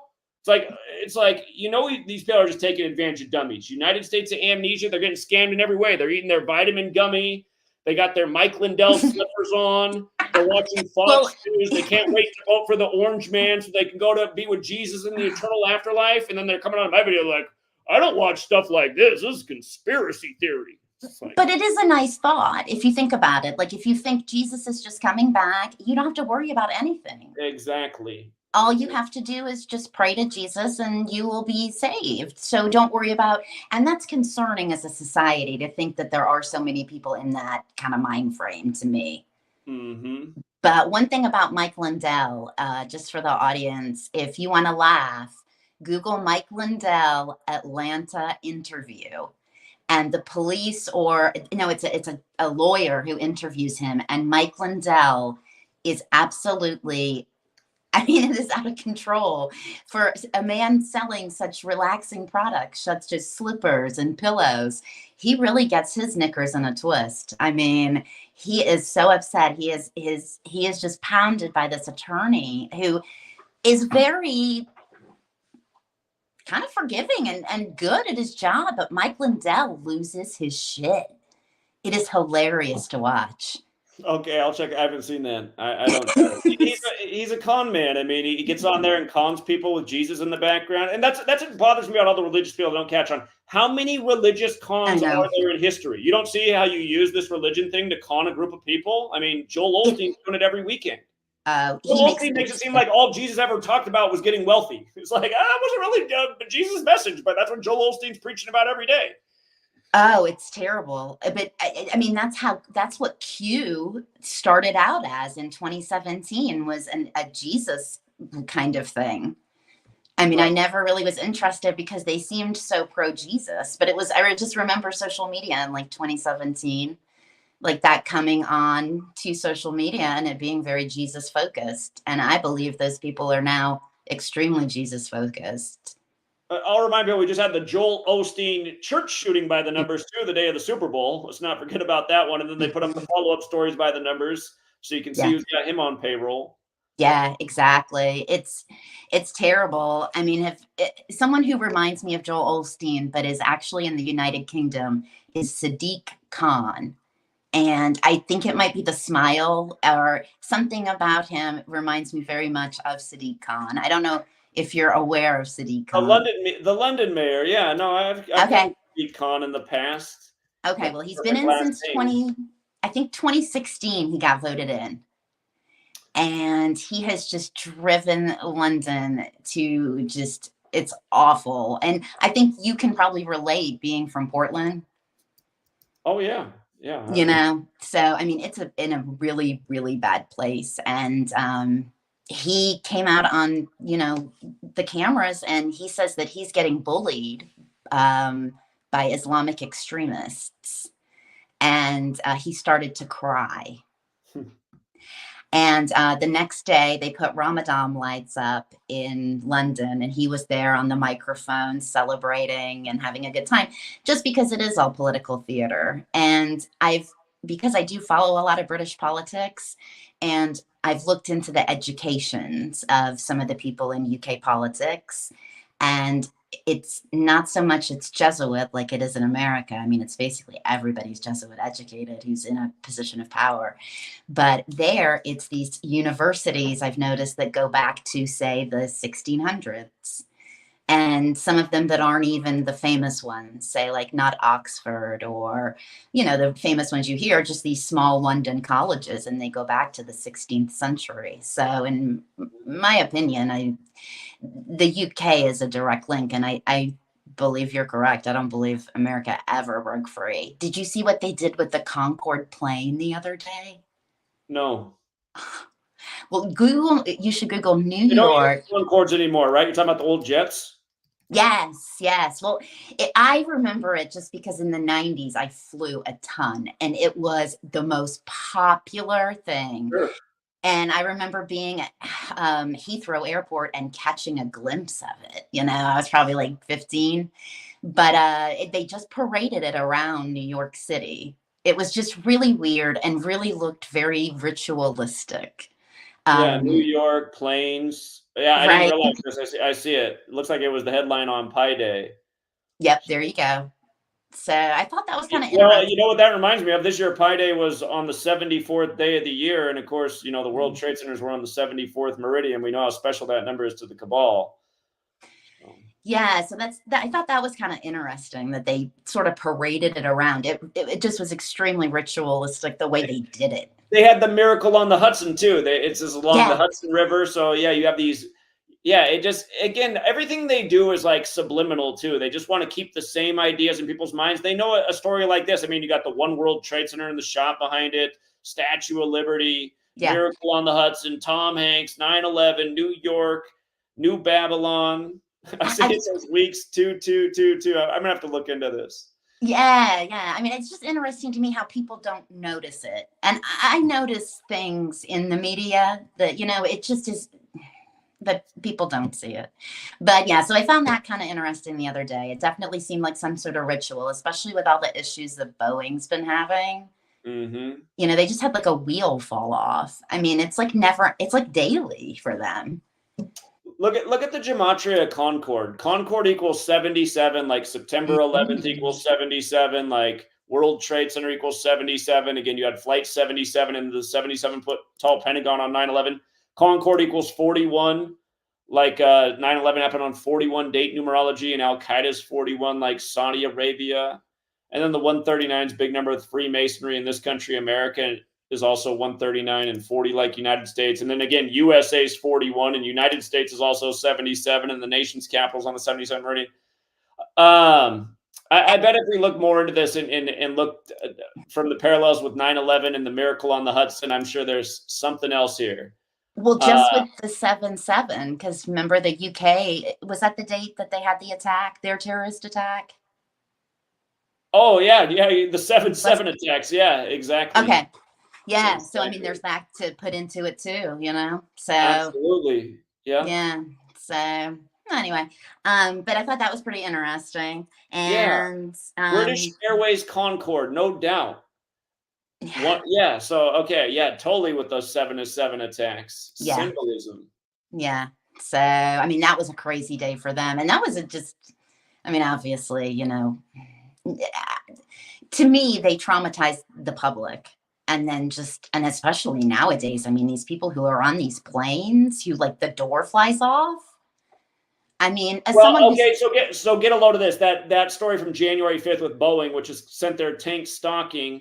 That was the 263rd day of the CEO's age, which is the 56th prime, and the CEO's name equals 56. And then that goes back to 9/11 too, because all three planes that hit targets were Boeing, and you add up the flight numbers, 11, 77, and 175, it equals 263.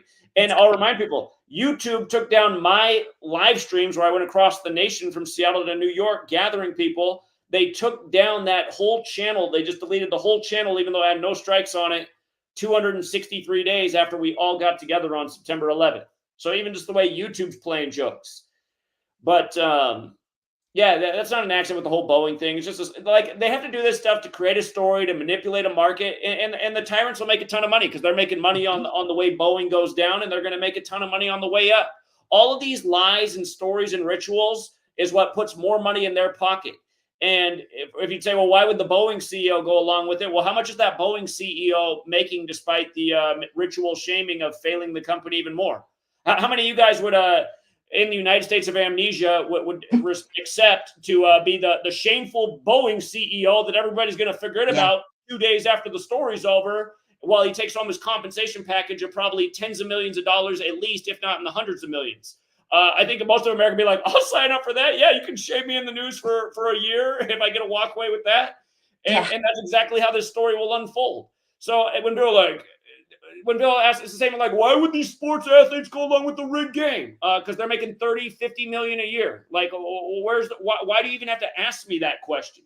Back on the short bus. Well, unfortunately, we're in a society where people will do most anything for money.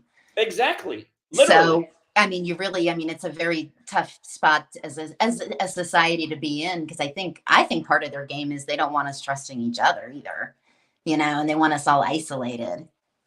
Indeed. So, but yeah, I think that's all I've got. Well, I really appreciate your appearance here and everything you brought and bringing attention to this story. I'm sure there's a lot more to this. I'm going to look more into this British Airways Concorde. There's a ton. But and the Senate is trying. I guess the House passed that bill about TikTok super fast, so the Senate now is trying to slow it down. But one of them wants to buy a platform. Steve Menendez. Is that him? Is it Menendez or Menendez? Menendez, not Des. It's Menendez. Yeah, it's like a weird Stephen, and then it's M-U. Mnuchin. They said he was Mnuchin, the Skull and Bones guy. Okay. Yeah, he's the former Treasury Secretary. He did the big ritual when the George Floyd thing happened. He was a big part of that. Okay, well, I knew you'd know who he was. He made the news yesterday that he wants to buy the platform TikTok uses. And he's Skull and Bones. Okay, well, that makes sense. Skull and Bones member. That makes perfect sense. So so if you go back and look when he was the Treasury Secretary, one of the stories they ran in the media was that he did for the wallpaper of his house. He did all dollar bills for the wallpaper of his house. Well, I have a bar by my house that has dollar bills all over the walls. So. Yeah, that's crazy. He's crazy. So he announced that they weren't going to do the Harriet Tubman $20 bill just days before George Floyd got caught with the counterfeit 20. And again, Harriet Tubman's 201, like George Perry Floyd and all the 201s and that. And it's a reminder that the Skull and Bones movie came out 201 days after Paul Walker's movie, who gets a red Porsche in that movie about Skull and Bones, and then dies in the weird way in the red Porsche. 5 years to the day of George Herbert Walker Bush, who was in Skull and Bones, dying. Paul Walker, George Herbert Walker. Anyway, I'll look into this. I didn't see the Steve Mnuchin TikTok thing. He was the 77th United States Secretary of the Treasury. So. But yeah, I think that's all I got. But yeah, thanks for having me on. I appreciate you. Okay, appreciate the observations. Thank you. All right, take care. All right, take care. Huh. So he wants to buy TikTok. Yeah, I'm sure there's a lot to it. It would have been 84 days after his last birthday. United States of America is 84. Again, they want control over the Chinese application.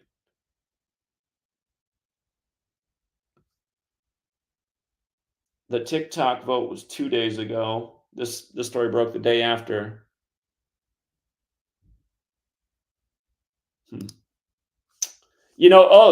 Check this out. The nickname for Skull and Bones is Brotherhood of Death, and that means that the vote to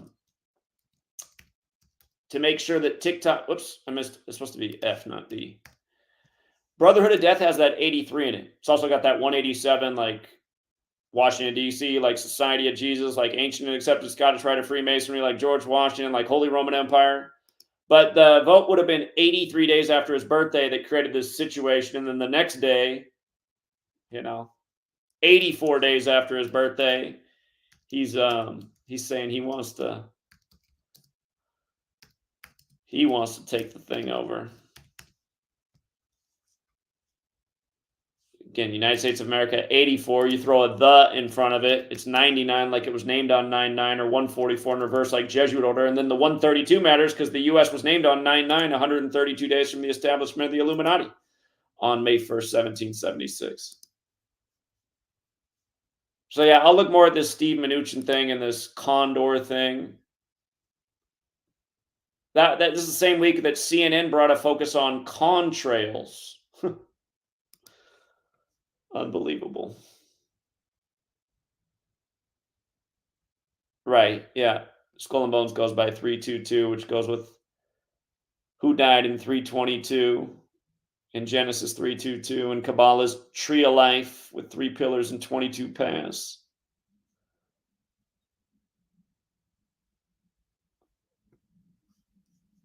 Steve Mnuchin is a movie producer? Here, let me look that up. He'll have an IMDb if that's true.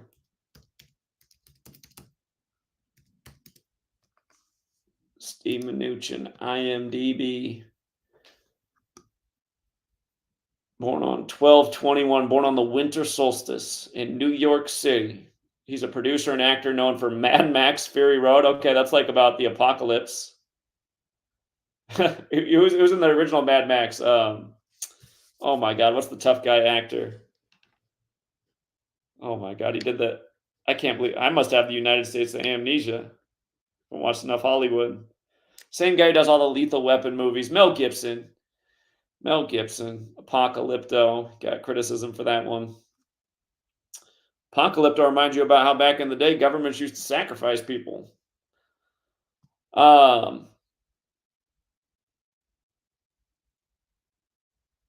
He's in Edge of Tomorrow. These are his movies. Mad Max.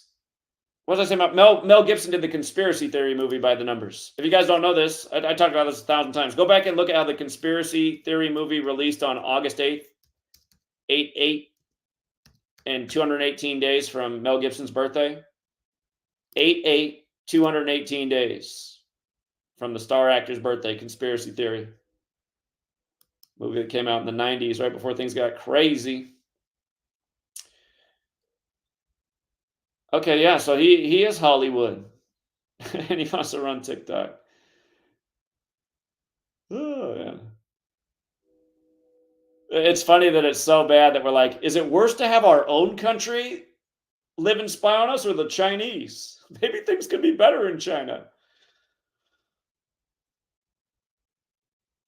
He's got 44 titles as a producer. He's got a ton of movies. Wonder Woman, oh, that fits. You know, the female takeover. King Arthur, Legend of the Sword. The Lego Batman movie. Cool. Huh. Rules Don't Apply. The Accountant. Yeah, we might want to look more into Steve Mnuchin's film history. Suicide Squad. Central Intelligence. Really. Lights Out. Woo, man. Might have all the jokes in his movies. Mr. I Do My Black Mass. Yeah, of course. Entourage, huh?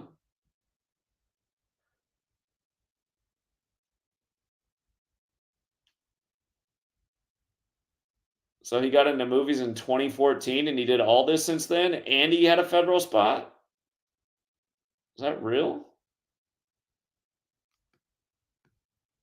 Between 2014 and 2017, he was in on all those projects? That seems unrealistic.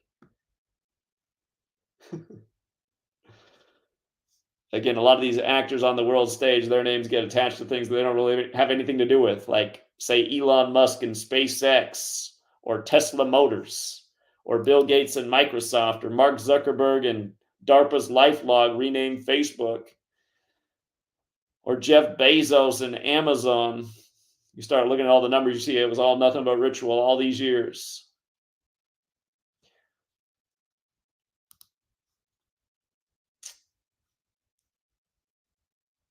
And for the person who's like still asking, like, well, then who really runs it? Again, I'm showing you who really runs it. The cabal runs it. They just put out their actors on the world stage to do their bidding. Keep you from seeing the monopoly that the Illuminati runs it all. Your fake banking system, making you slave over literally monopoly dollars.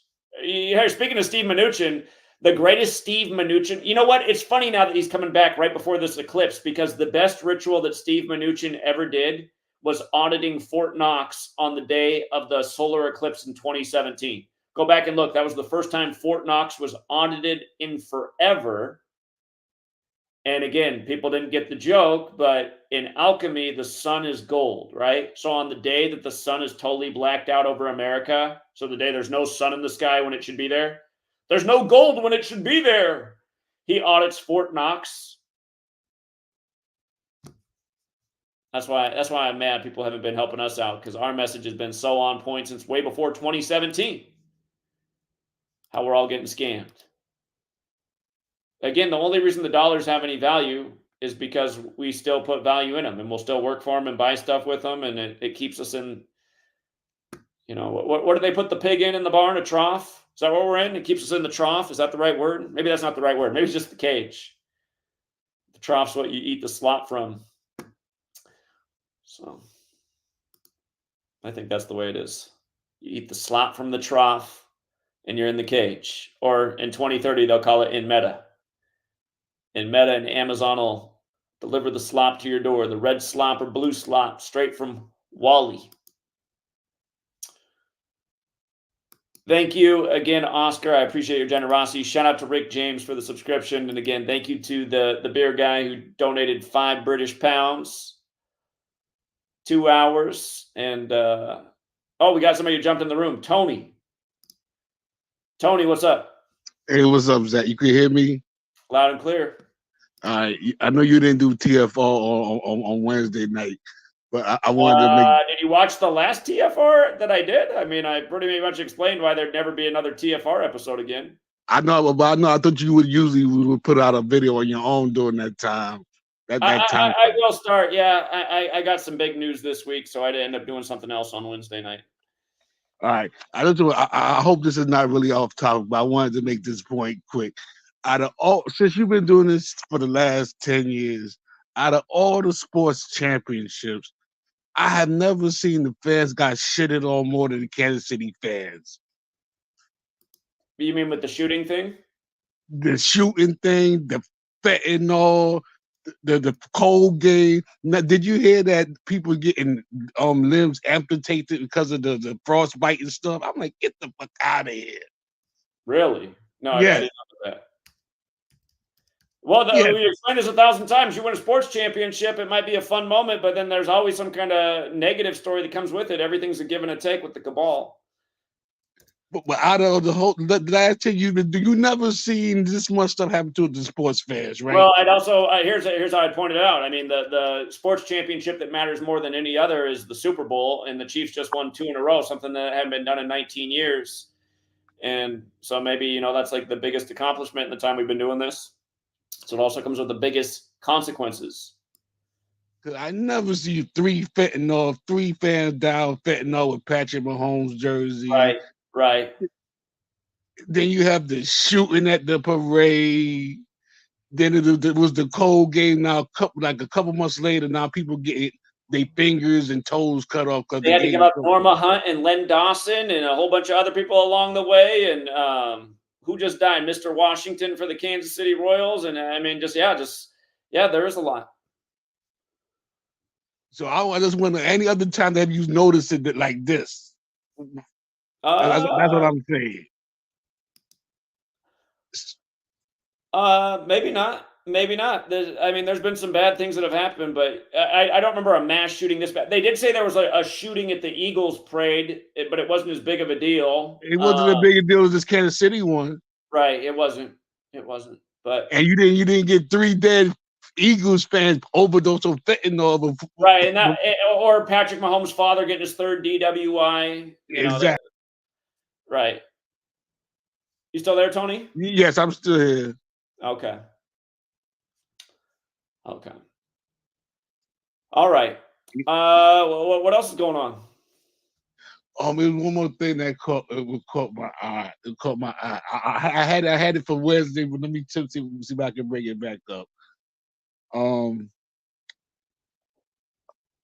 you remember I was talking about the subways in New York. I was wrong when talking about it's gonna be the 120th year in October.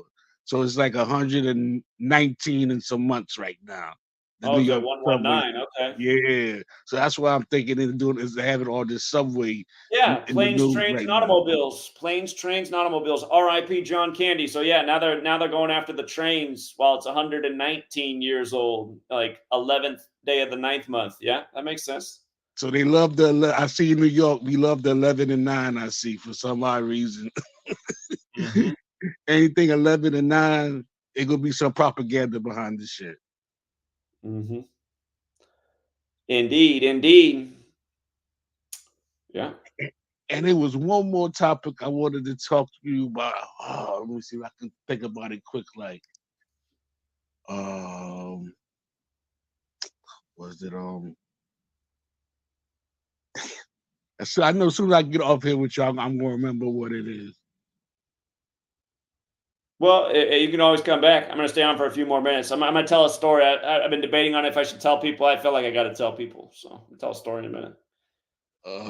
So- yeah. Just come back to me. I'm right now. I'm not gonna take up too much time. You've been on almost for 2 hours. So if I remember back, just come back to me.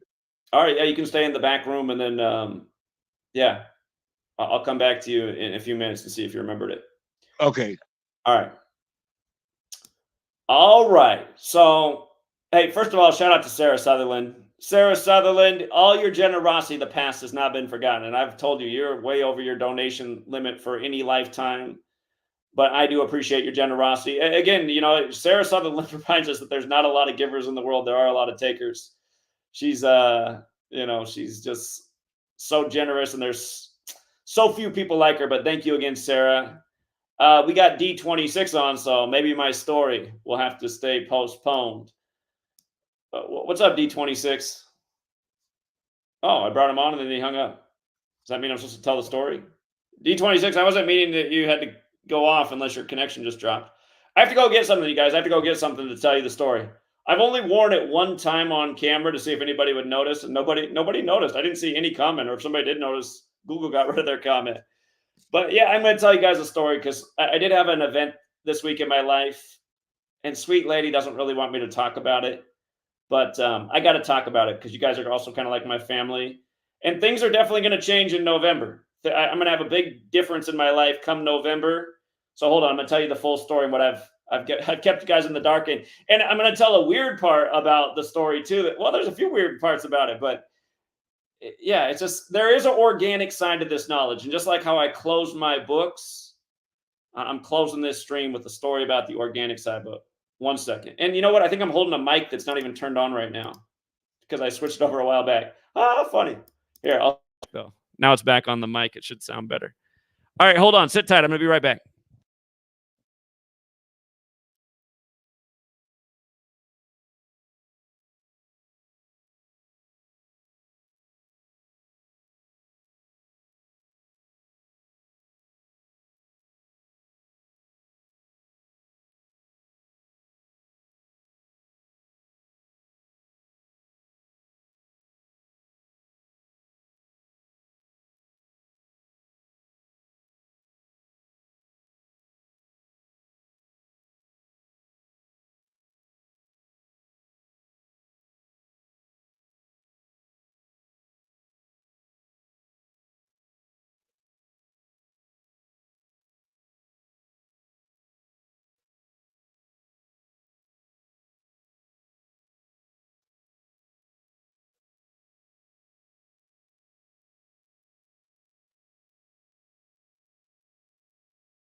My sound was off.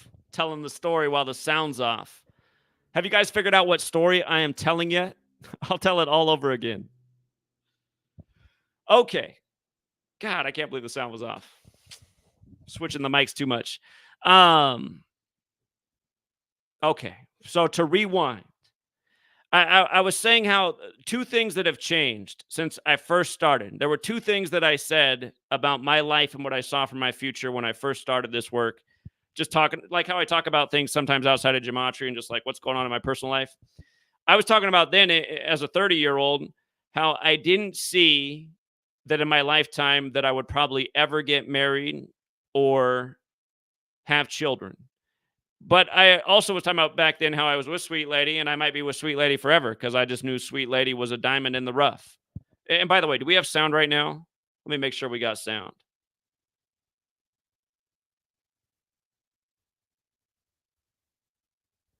Okay. Yeah, sorry about talking without the sound off. I was telling this big story with no sound. I'm glad I noticed my phone was ringing. I had it on silence.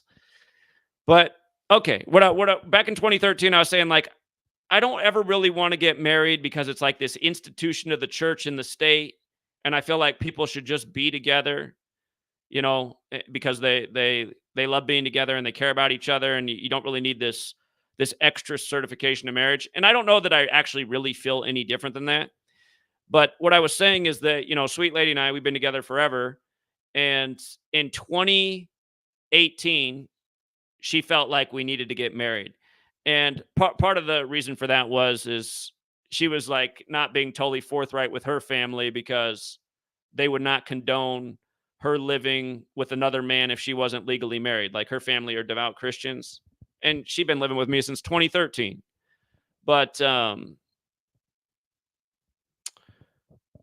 so anyway, just because that's what she wanted and it made sense for her own family. And she didn't put on any pressure on me to get married until 2018.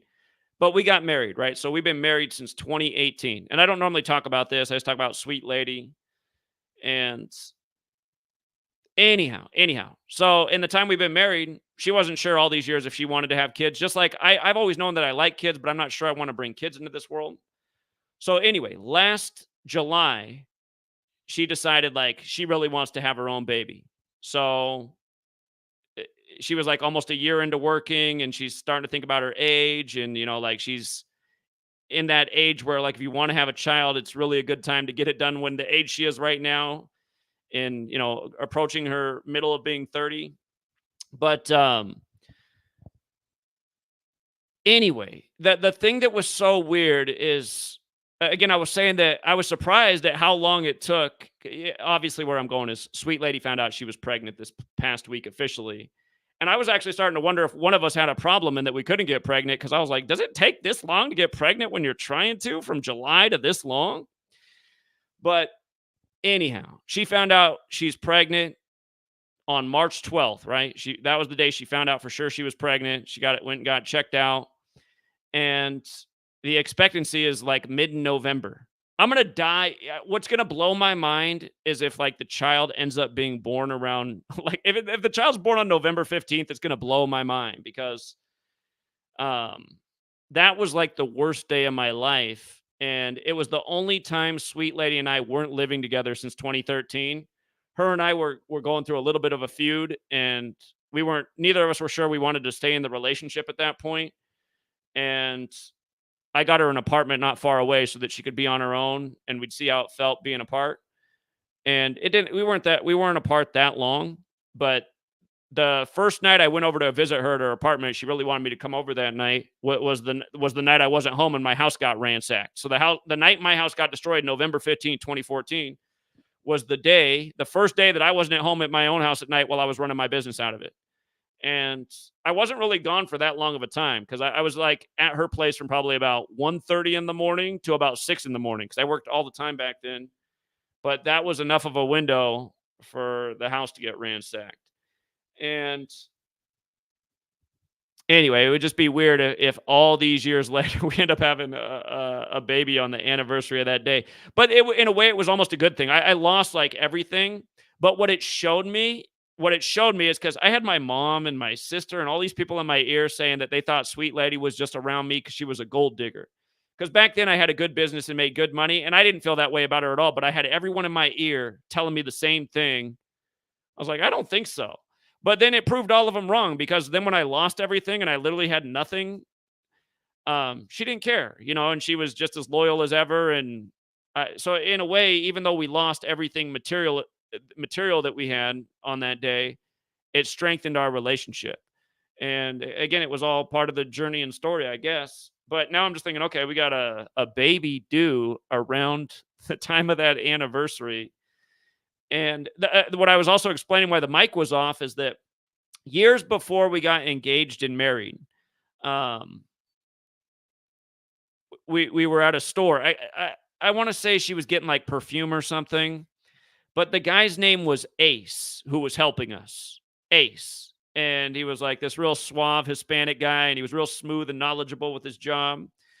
And sweet lady was real impressed with Ace, and she's like, I like that name, Ace. And I was like, yeah, it is kind of a cool name. I was explaining that I had a person I knew earlier in life whose name was Ace, and my best friend, he went by the nickname Ace Hole 8 growing up because he hit a hole-in-one on Hole 8 and got a story in the newspaper about doing it.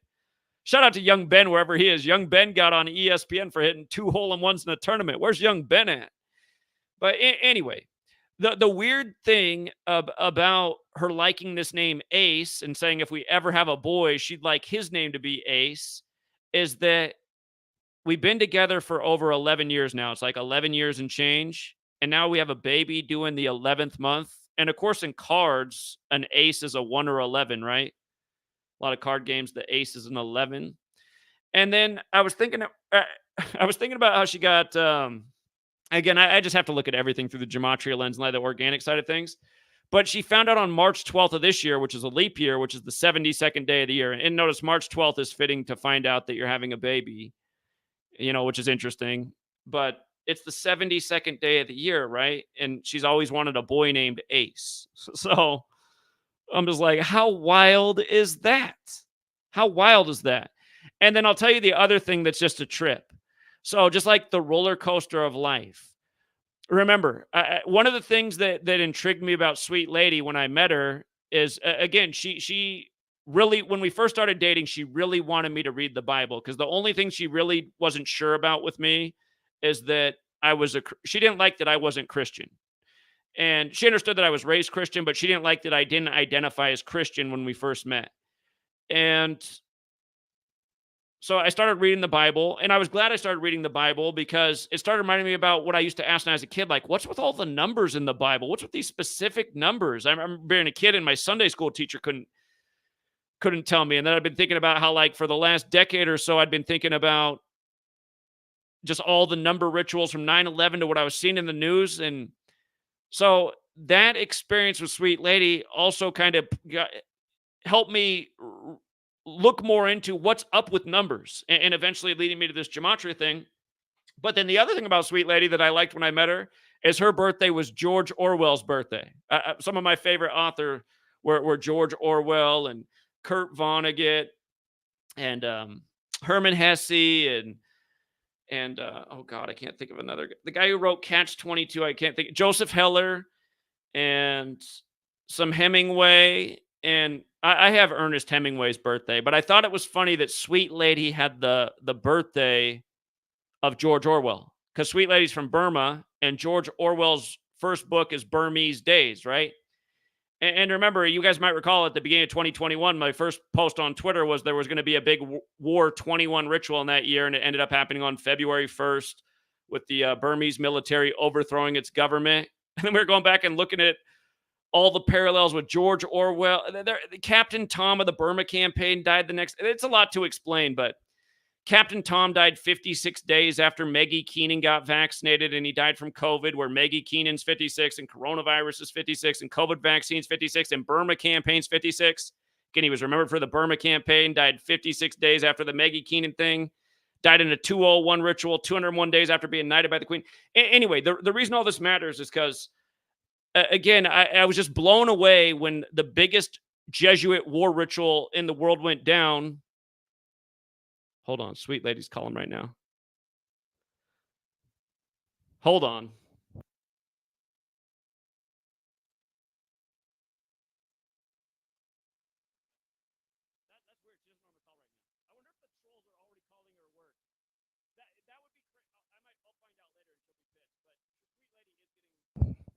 Whoops, I hit the mic again.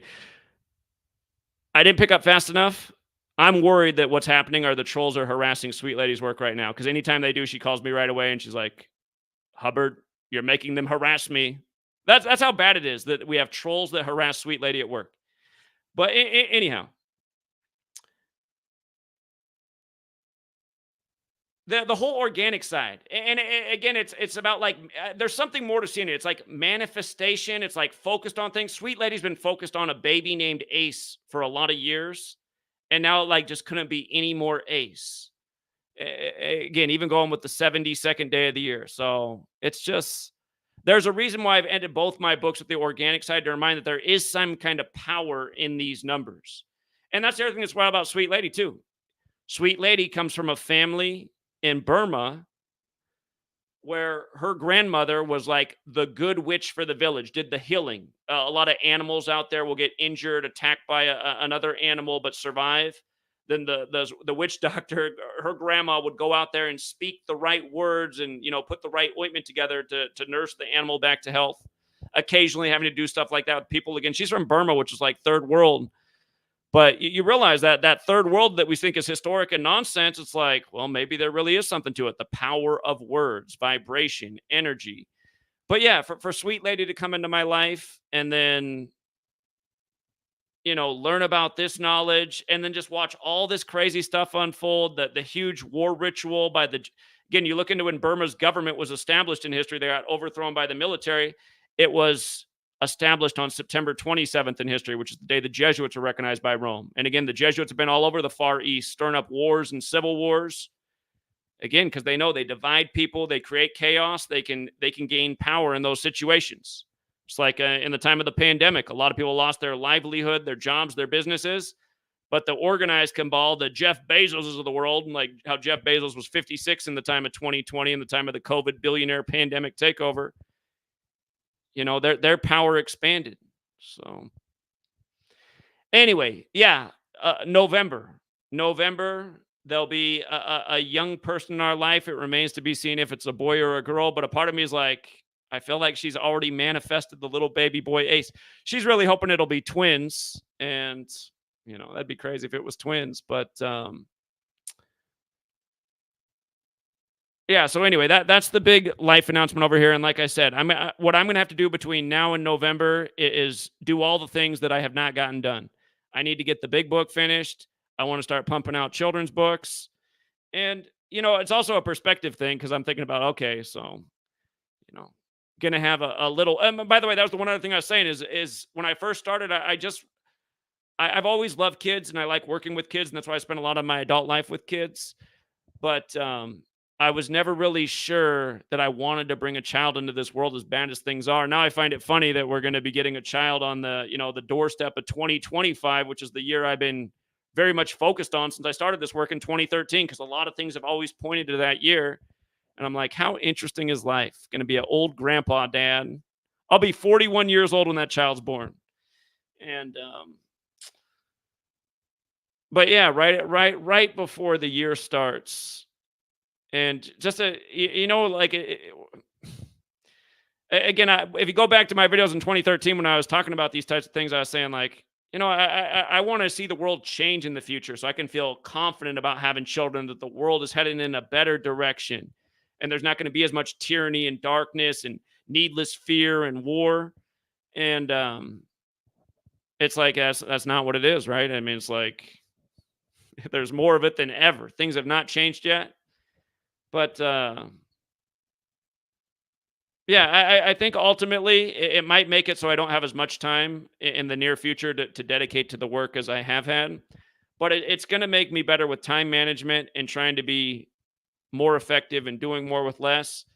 And I've been saying I want to get Gematria children's books and a curriculum done for a long time. I think now actually having to think about having a child, it'll help those ideas come into fruition.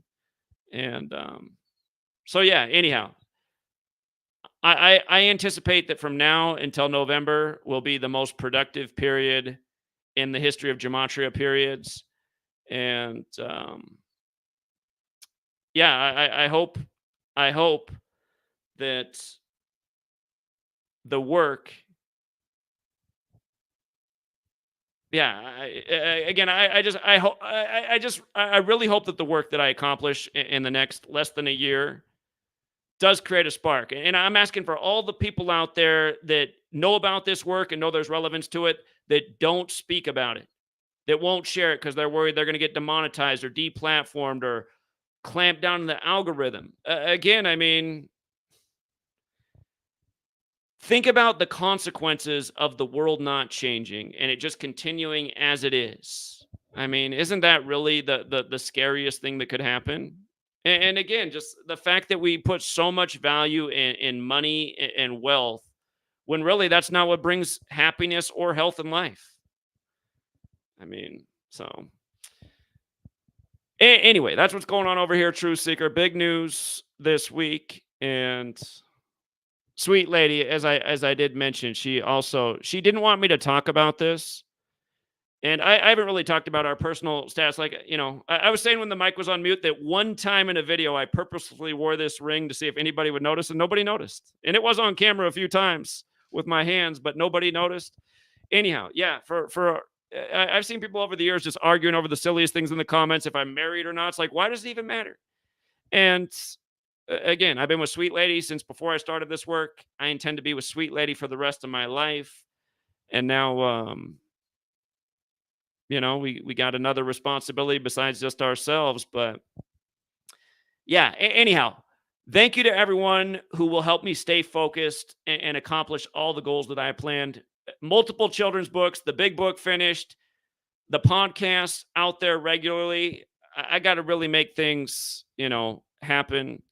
And who knows, maybe yet, you know, there's still a chance to help snap the world out of the coma that we're in before 2025, or man, even the election comes around.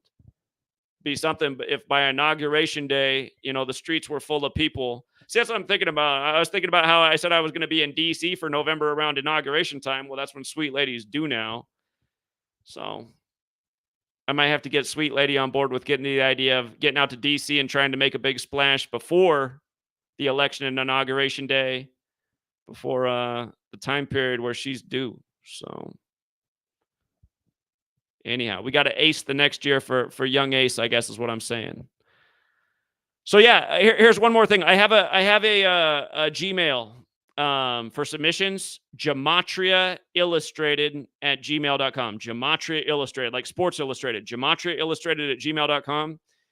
If you want to submit drawings for the children's books I have planned, just send me like some samples of what your artwork could look like and try to just make any idea that would relate with something I'm presenting.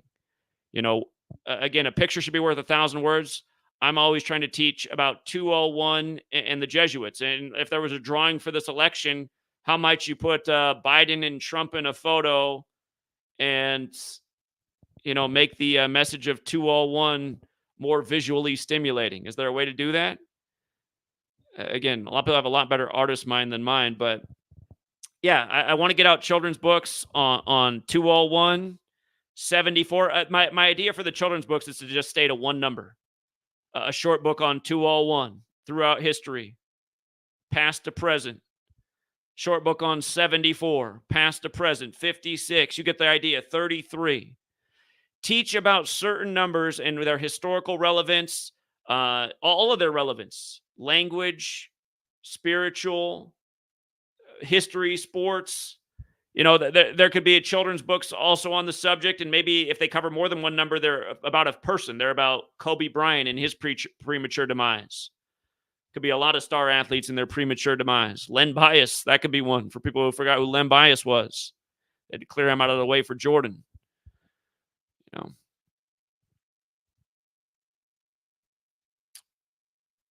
Yeah, you talk about athletes and entertainers, man. There could be a lot of short books. Tupac, that could definitely be one.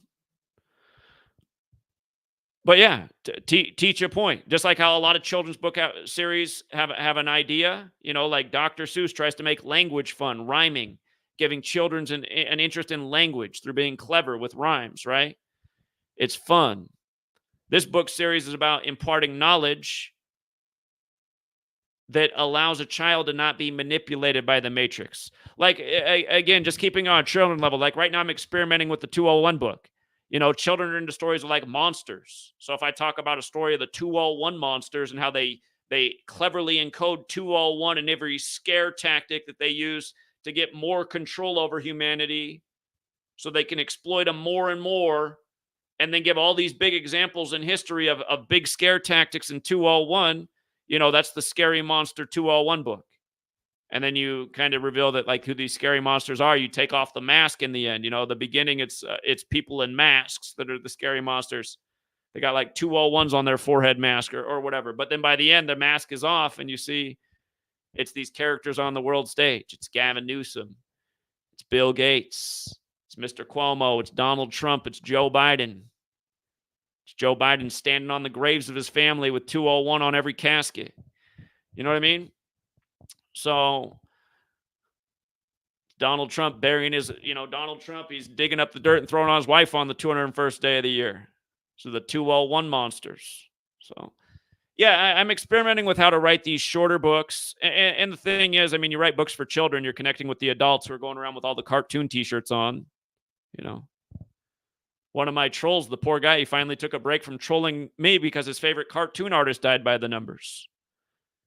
You know, Dragon Ball, R.I.P. They had to save the news for the 68th day of the year. It is about his death at age 68. But,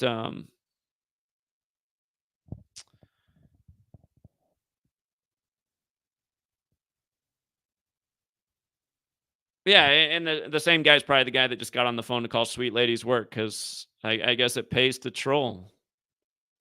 And again, he's a guy who's just content enough with the world the way it is. He's like, I don't care if Zachary Cabot's exposing evil, man. Life's fine for me. I got beers, TV. Okay. All right. That's what you sold yourself out for. Some temporary feelings and some TV and some entertainment. That's too bad.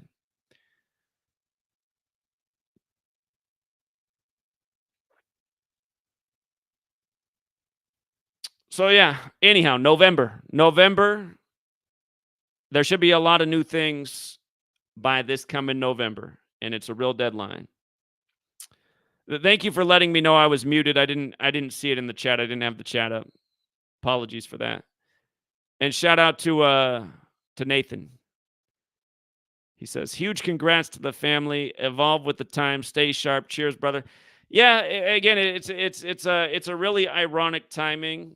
And again, what I was just saying is I didn't realize how hard it is to get pregnant, man. I mean, we put in a lot of effort from July until, I guess, when it happened in sometime early February, somewhere around then. But I think it's funny, like the teenagers who get pregnant the first time, man, they must be very fertile. Or I guess maybe when you're younger, you are more fertile. But in a way now, just seeing how it all unfolded, the exact date it happened, how she's been wanting a little boy named Ace, I'm like, I guess this is just when it was meant to be. It's like, this world is something else. So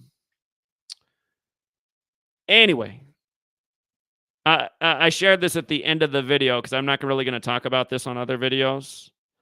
And yeah, for people who do watch videos from start to finish, they'll know something extra about the year ahead and what I got coming in the not too distant future. So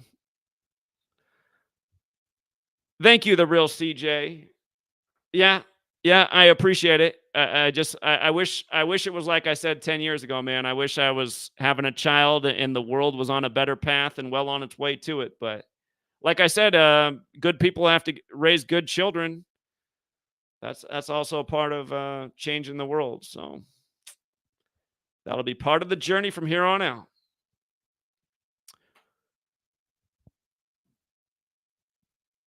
Yeah, I do have a P.O. box. I got a P.O. box set back up. It's in the description of every video.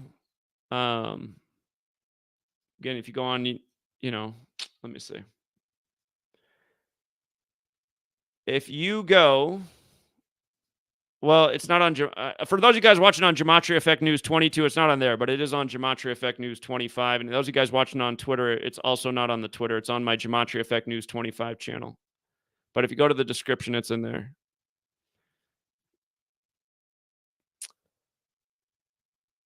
Okay. Whoops. Okay, so yeah, the description of the video, like if you go down below and expand that area, it's got the website for the book, the community, my website where I post at, the podcast, and the P.O. box is right there. 1103 Meade Avenue, Prosser, Washington, 99350, P.O. Box 1248. How funny. It says we're at 201 likes right now. Oh, by the way, you know how this ritual today, I forgot to say about the 201 thing. Again, we talked about everything with this ritual today. Why 91 days before Trump's birthday, Nathan Wade's resigning, what it had to do with the Ides of March, what it had to do with 235 days from the election and the Society of Jesus and the Jesuits who are running the scripts. But I was talking about how today also had 62-day numerology amongst many other things. And Trump got indicted in Georgia on the 62nd day of his age. And that was the day of a Yankees and Atlanta baseball game. And remember, he was first indicted in New York, and Trump's from New York. He's a Yankees fan. But the Braves put a whooping on New York that day. And what I was pointing out about that game, because this game happened the same day that he got indicted in Atlanta. This game was in Atlanta over Trump's Yankees. 11-3, what a score. But I was showing how the Braves, after winning that day, their run differential was plus 201, right? Plus 201. Again, scripted sports, scripted politics, nonstop rituals, same numbers over and over. I got to go back and be reminded what they did with Hank Aaron in 201. There was something to it. I think the World Series either started 201 days or ended 201 days from the anniversary of Hank Aaron setting the home run record. Of course, Hank Aaron died by the numbers that year on the kill date, the 44-64 date when he wore 44, right before the Braves won the World Series, right after getting the old jab after event 201. But yeah, just literally how scripted it is. People can't wrap their mind around that about a baseball season being scripted so they can have the perfect run total, but you just pay attention day after day, you'll see no doubt that's exactly what they are doing. And maybe sometimes things do get off script. Somebody says, well, what about the game that ends on the outfielder diving at the line drive, making the most incredible play? Yeah, that's a fair question. And sometimes it does seem that scripts are missed. So maybe 3 extra runs come in that game. And then now the script for the season's off 3 runs. Wouldn't it be easy to say, well, here, we'll just change this outcome for the next game by 3 to get it right back on script? You know what I mean? That'd be my explanation for how they make sure that the ritual on the day it's due comes due dead on. Okay. All right, I'm gonna wrap it up there, True Seeker. But yeah, big news over here. And hopefully we have a really big year and I don't fall behind my deadlines, because that's been my MO for the last 3 years, just not hitting deadlines.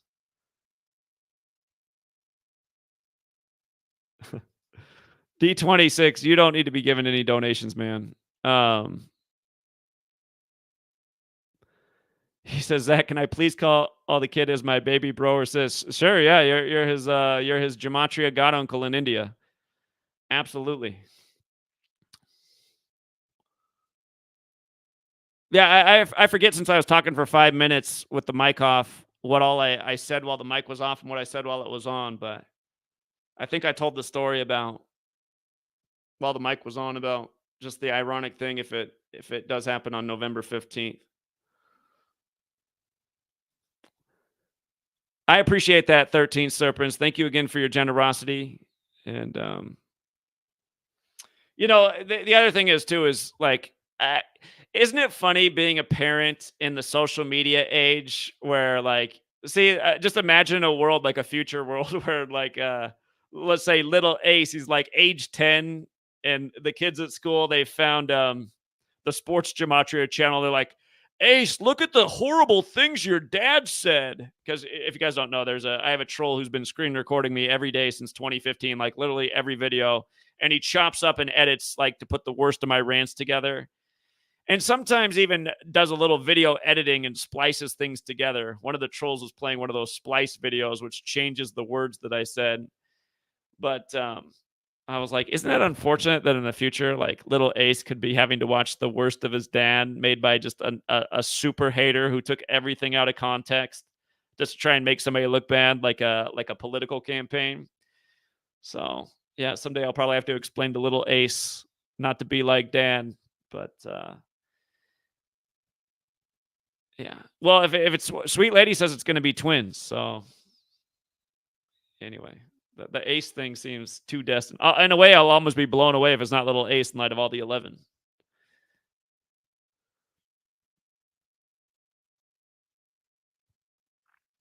I've always liked kids, and I've always done well with kids. I remember when I was in high school. I was a senior in high school when my first nephew was born. He was born February 2001, before 9/11 happened, and I was. Let's think. I wasn't quite 18 because it was just days after he was born. But I was holding the baby in public. I forget what my sister was probably running to get like some, who knows, some baby wipes or who knows, or some food or a snack. I can't remember. We were out in public. I was with my sister, and she had me hold the baby in public. And this old lady came back. She was this old grandma lady, and she looked at me. You know, old ladies love babies. And she goes, I can just tell you're going to be the greatest father to this baby. And if you guys have seen pictures of me when I was 17, man, I look like I was maybe 13. So I was a young looking 17-year-old. But I thought it blew me away that she thought it was my baby. But I thought it was, I still remember it. She's like, I can tell you're going to be the greatest father to this baby. It wasn't my baby. It was my sister's. But yeah, I was like, wow, do I look old enough to be a dad? Last time I looked in the mirror, I feel like I could still get the junior discounts at the golf course. And honestly, to tell you the truth, I was doing that back then. My friends, we all tried to do it because that was the only way to afford to play golf. That was back when Tiger Woods mania was going on. You know, 90s, Tiger Woods had everybody wanting to be a golfer. The only way I could afford to play golf was to claim I was 12 years old to get the junior rates. And if you don't know, it's because like it would cost $8 to play the golf course instead of $80. I couldn't afford $80. So.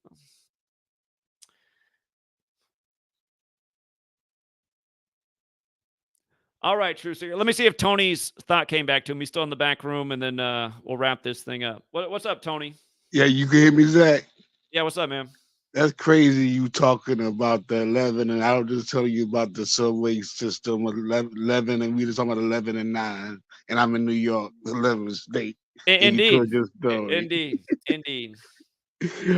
But this is more of my point. Well, the Super Tuesday, whatever, the primary 240 days. I'm like, wow, why 240 days in 24? Right. And they say that's the earliest since Gore versus Bush.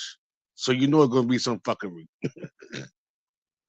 Cause they say I think they say Gore and Bush was 230. I don't know the exact dates, but that was the earliest. So they say 240 days exact on that Tuesday. Huh. The 240 days. That's what they said. Then they brought up Bush and Gore. So you know what happened to Bush and Gore, Supreme Court. So they might bring the Supreme Court into this dawn election. Who knows? Right. That's very possible. Yeah, Supreme Court, huge focus with the Colorado thing, the abortion thing, Donald Trump putting on more again, for people to know, Trump equals 47, like judge, like gavel, like government, like authority, like how he got his first Supreme Court justice in on April 7th, which is also 4-7, like 47, which is the 97th day of the year, and Supreme's 97.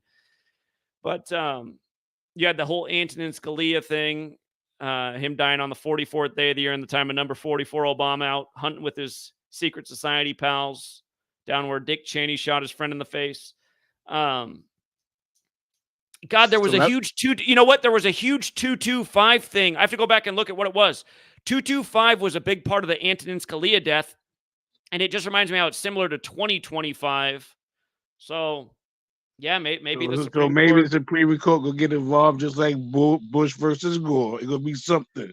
It might be before the election or after the election, but the Supreme Court is involved in some type of way. You know what else is that all came down to Florida. Florida equals 43 like Colorado, like election.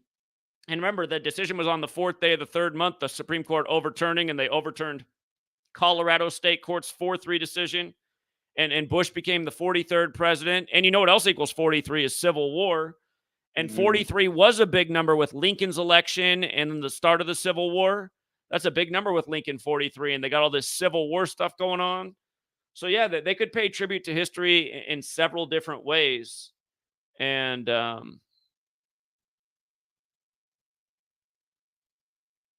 yeah, so interesting. So I just wanted to make that to point that they brought up the Gore. I know that the 240 days caught me. I said, okay, that's interesting in 24. But when they said Bush versus Gore, Supreme Court, I said, oh my gosh, now they're gonna bring, they gonna get involved in this.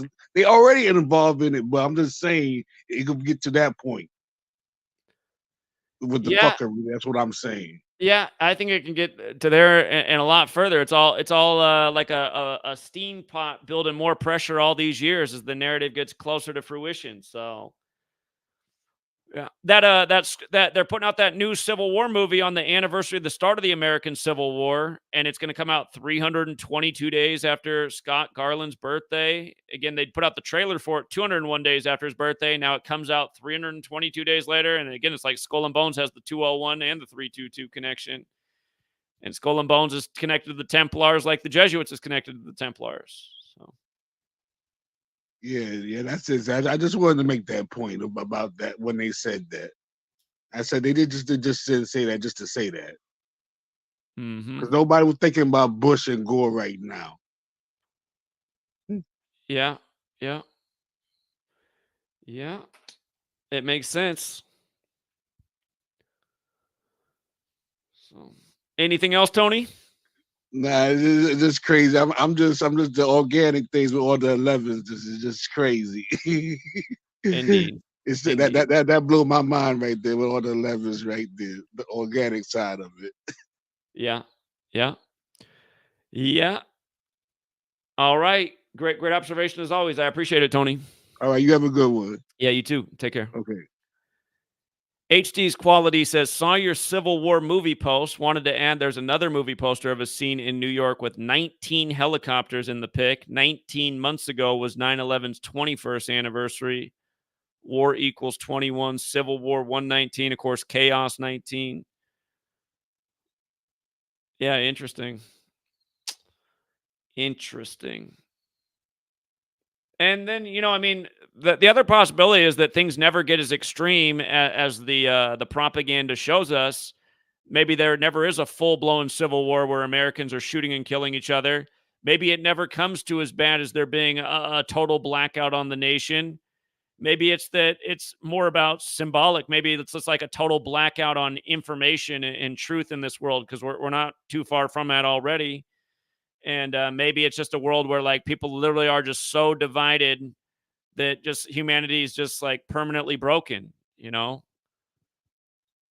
mean, society right now, just all the agendas aimed at depopulation, keeping people separate, breaking down the nuclear family, breaking down the classic relationship, making it so very few people are procreating.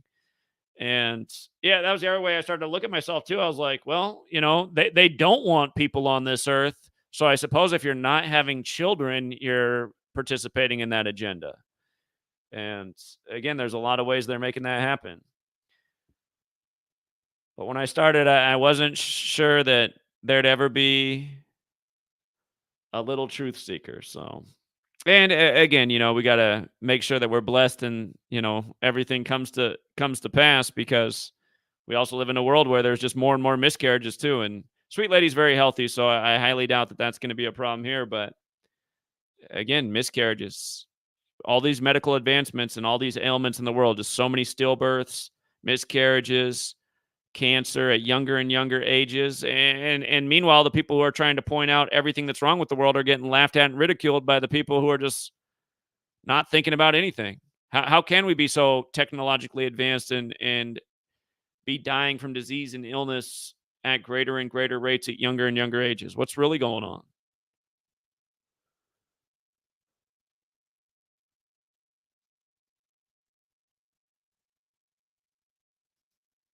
One of these days says agreed about. Yeah, because I mean that is the thing.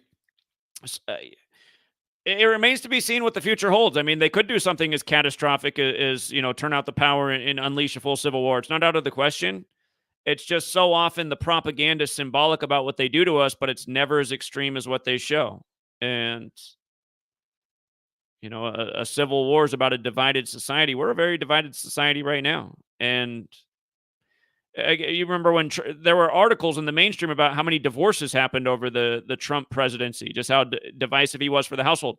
I mean, maybe my sister even counts as a statistic in that category because she got divorced in the time of Trump. And, she hated Trump and her husband kind of liked Trump. He likes conservative talk radio and, Michael Savage and Rush Limbaugh and all that. And I'm sure that was a contributing factor. They had other things going on for sure, but anyway.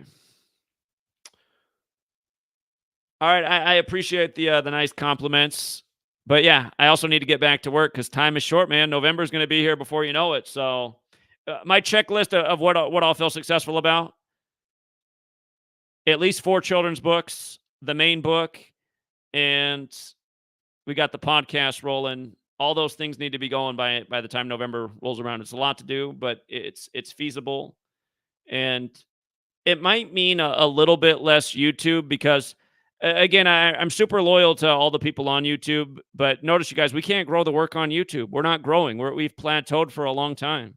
I mean, it's like 4 years of plateau now. That's a long time of plateau. We need a spark. So I got to put more time into other efforts. But, those of you guys who support the work because you love the YouTube videos, please, I ask that you hang around and support the work in whatever way you can. And when the books come out, that'd be a great way to support.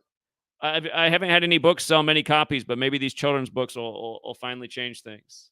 And as I write them now, I'll be thinking about having a little one who's learning to read and listen, and just how I'd want to tell it to him that he could absorb it. So I think having a child in the future will also be good for shaping my perspective of how the work is best presented to reach more people. So, all right, we'll leave it there for now, Truth Seeker. Thank you, to everyone who hits the like and the share. Thank you to the people who, again, support the work. I see that Eminique sent a Cash App along with John and Joy. Thank you to all 3 of you as well. I appreciate that. All right, Truth Seeker, have a good rest of your day, and until next time.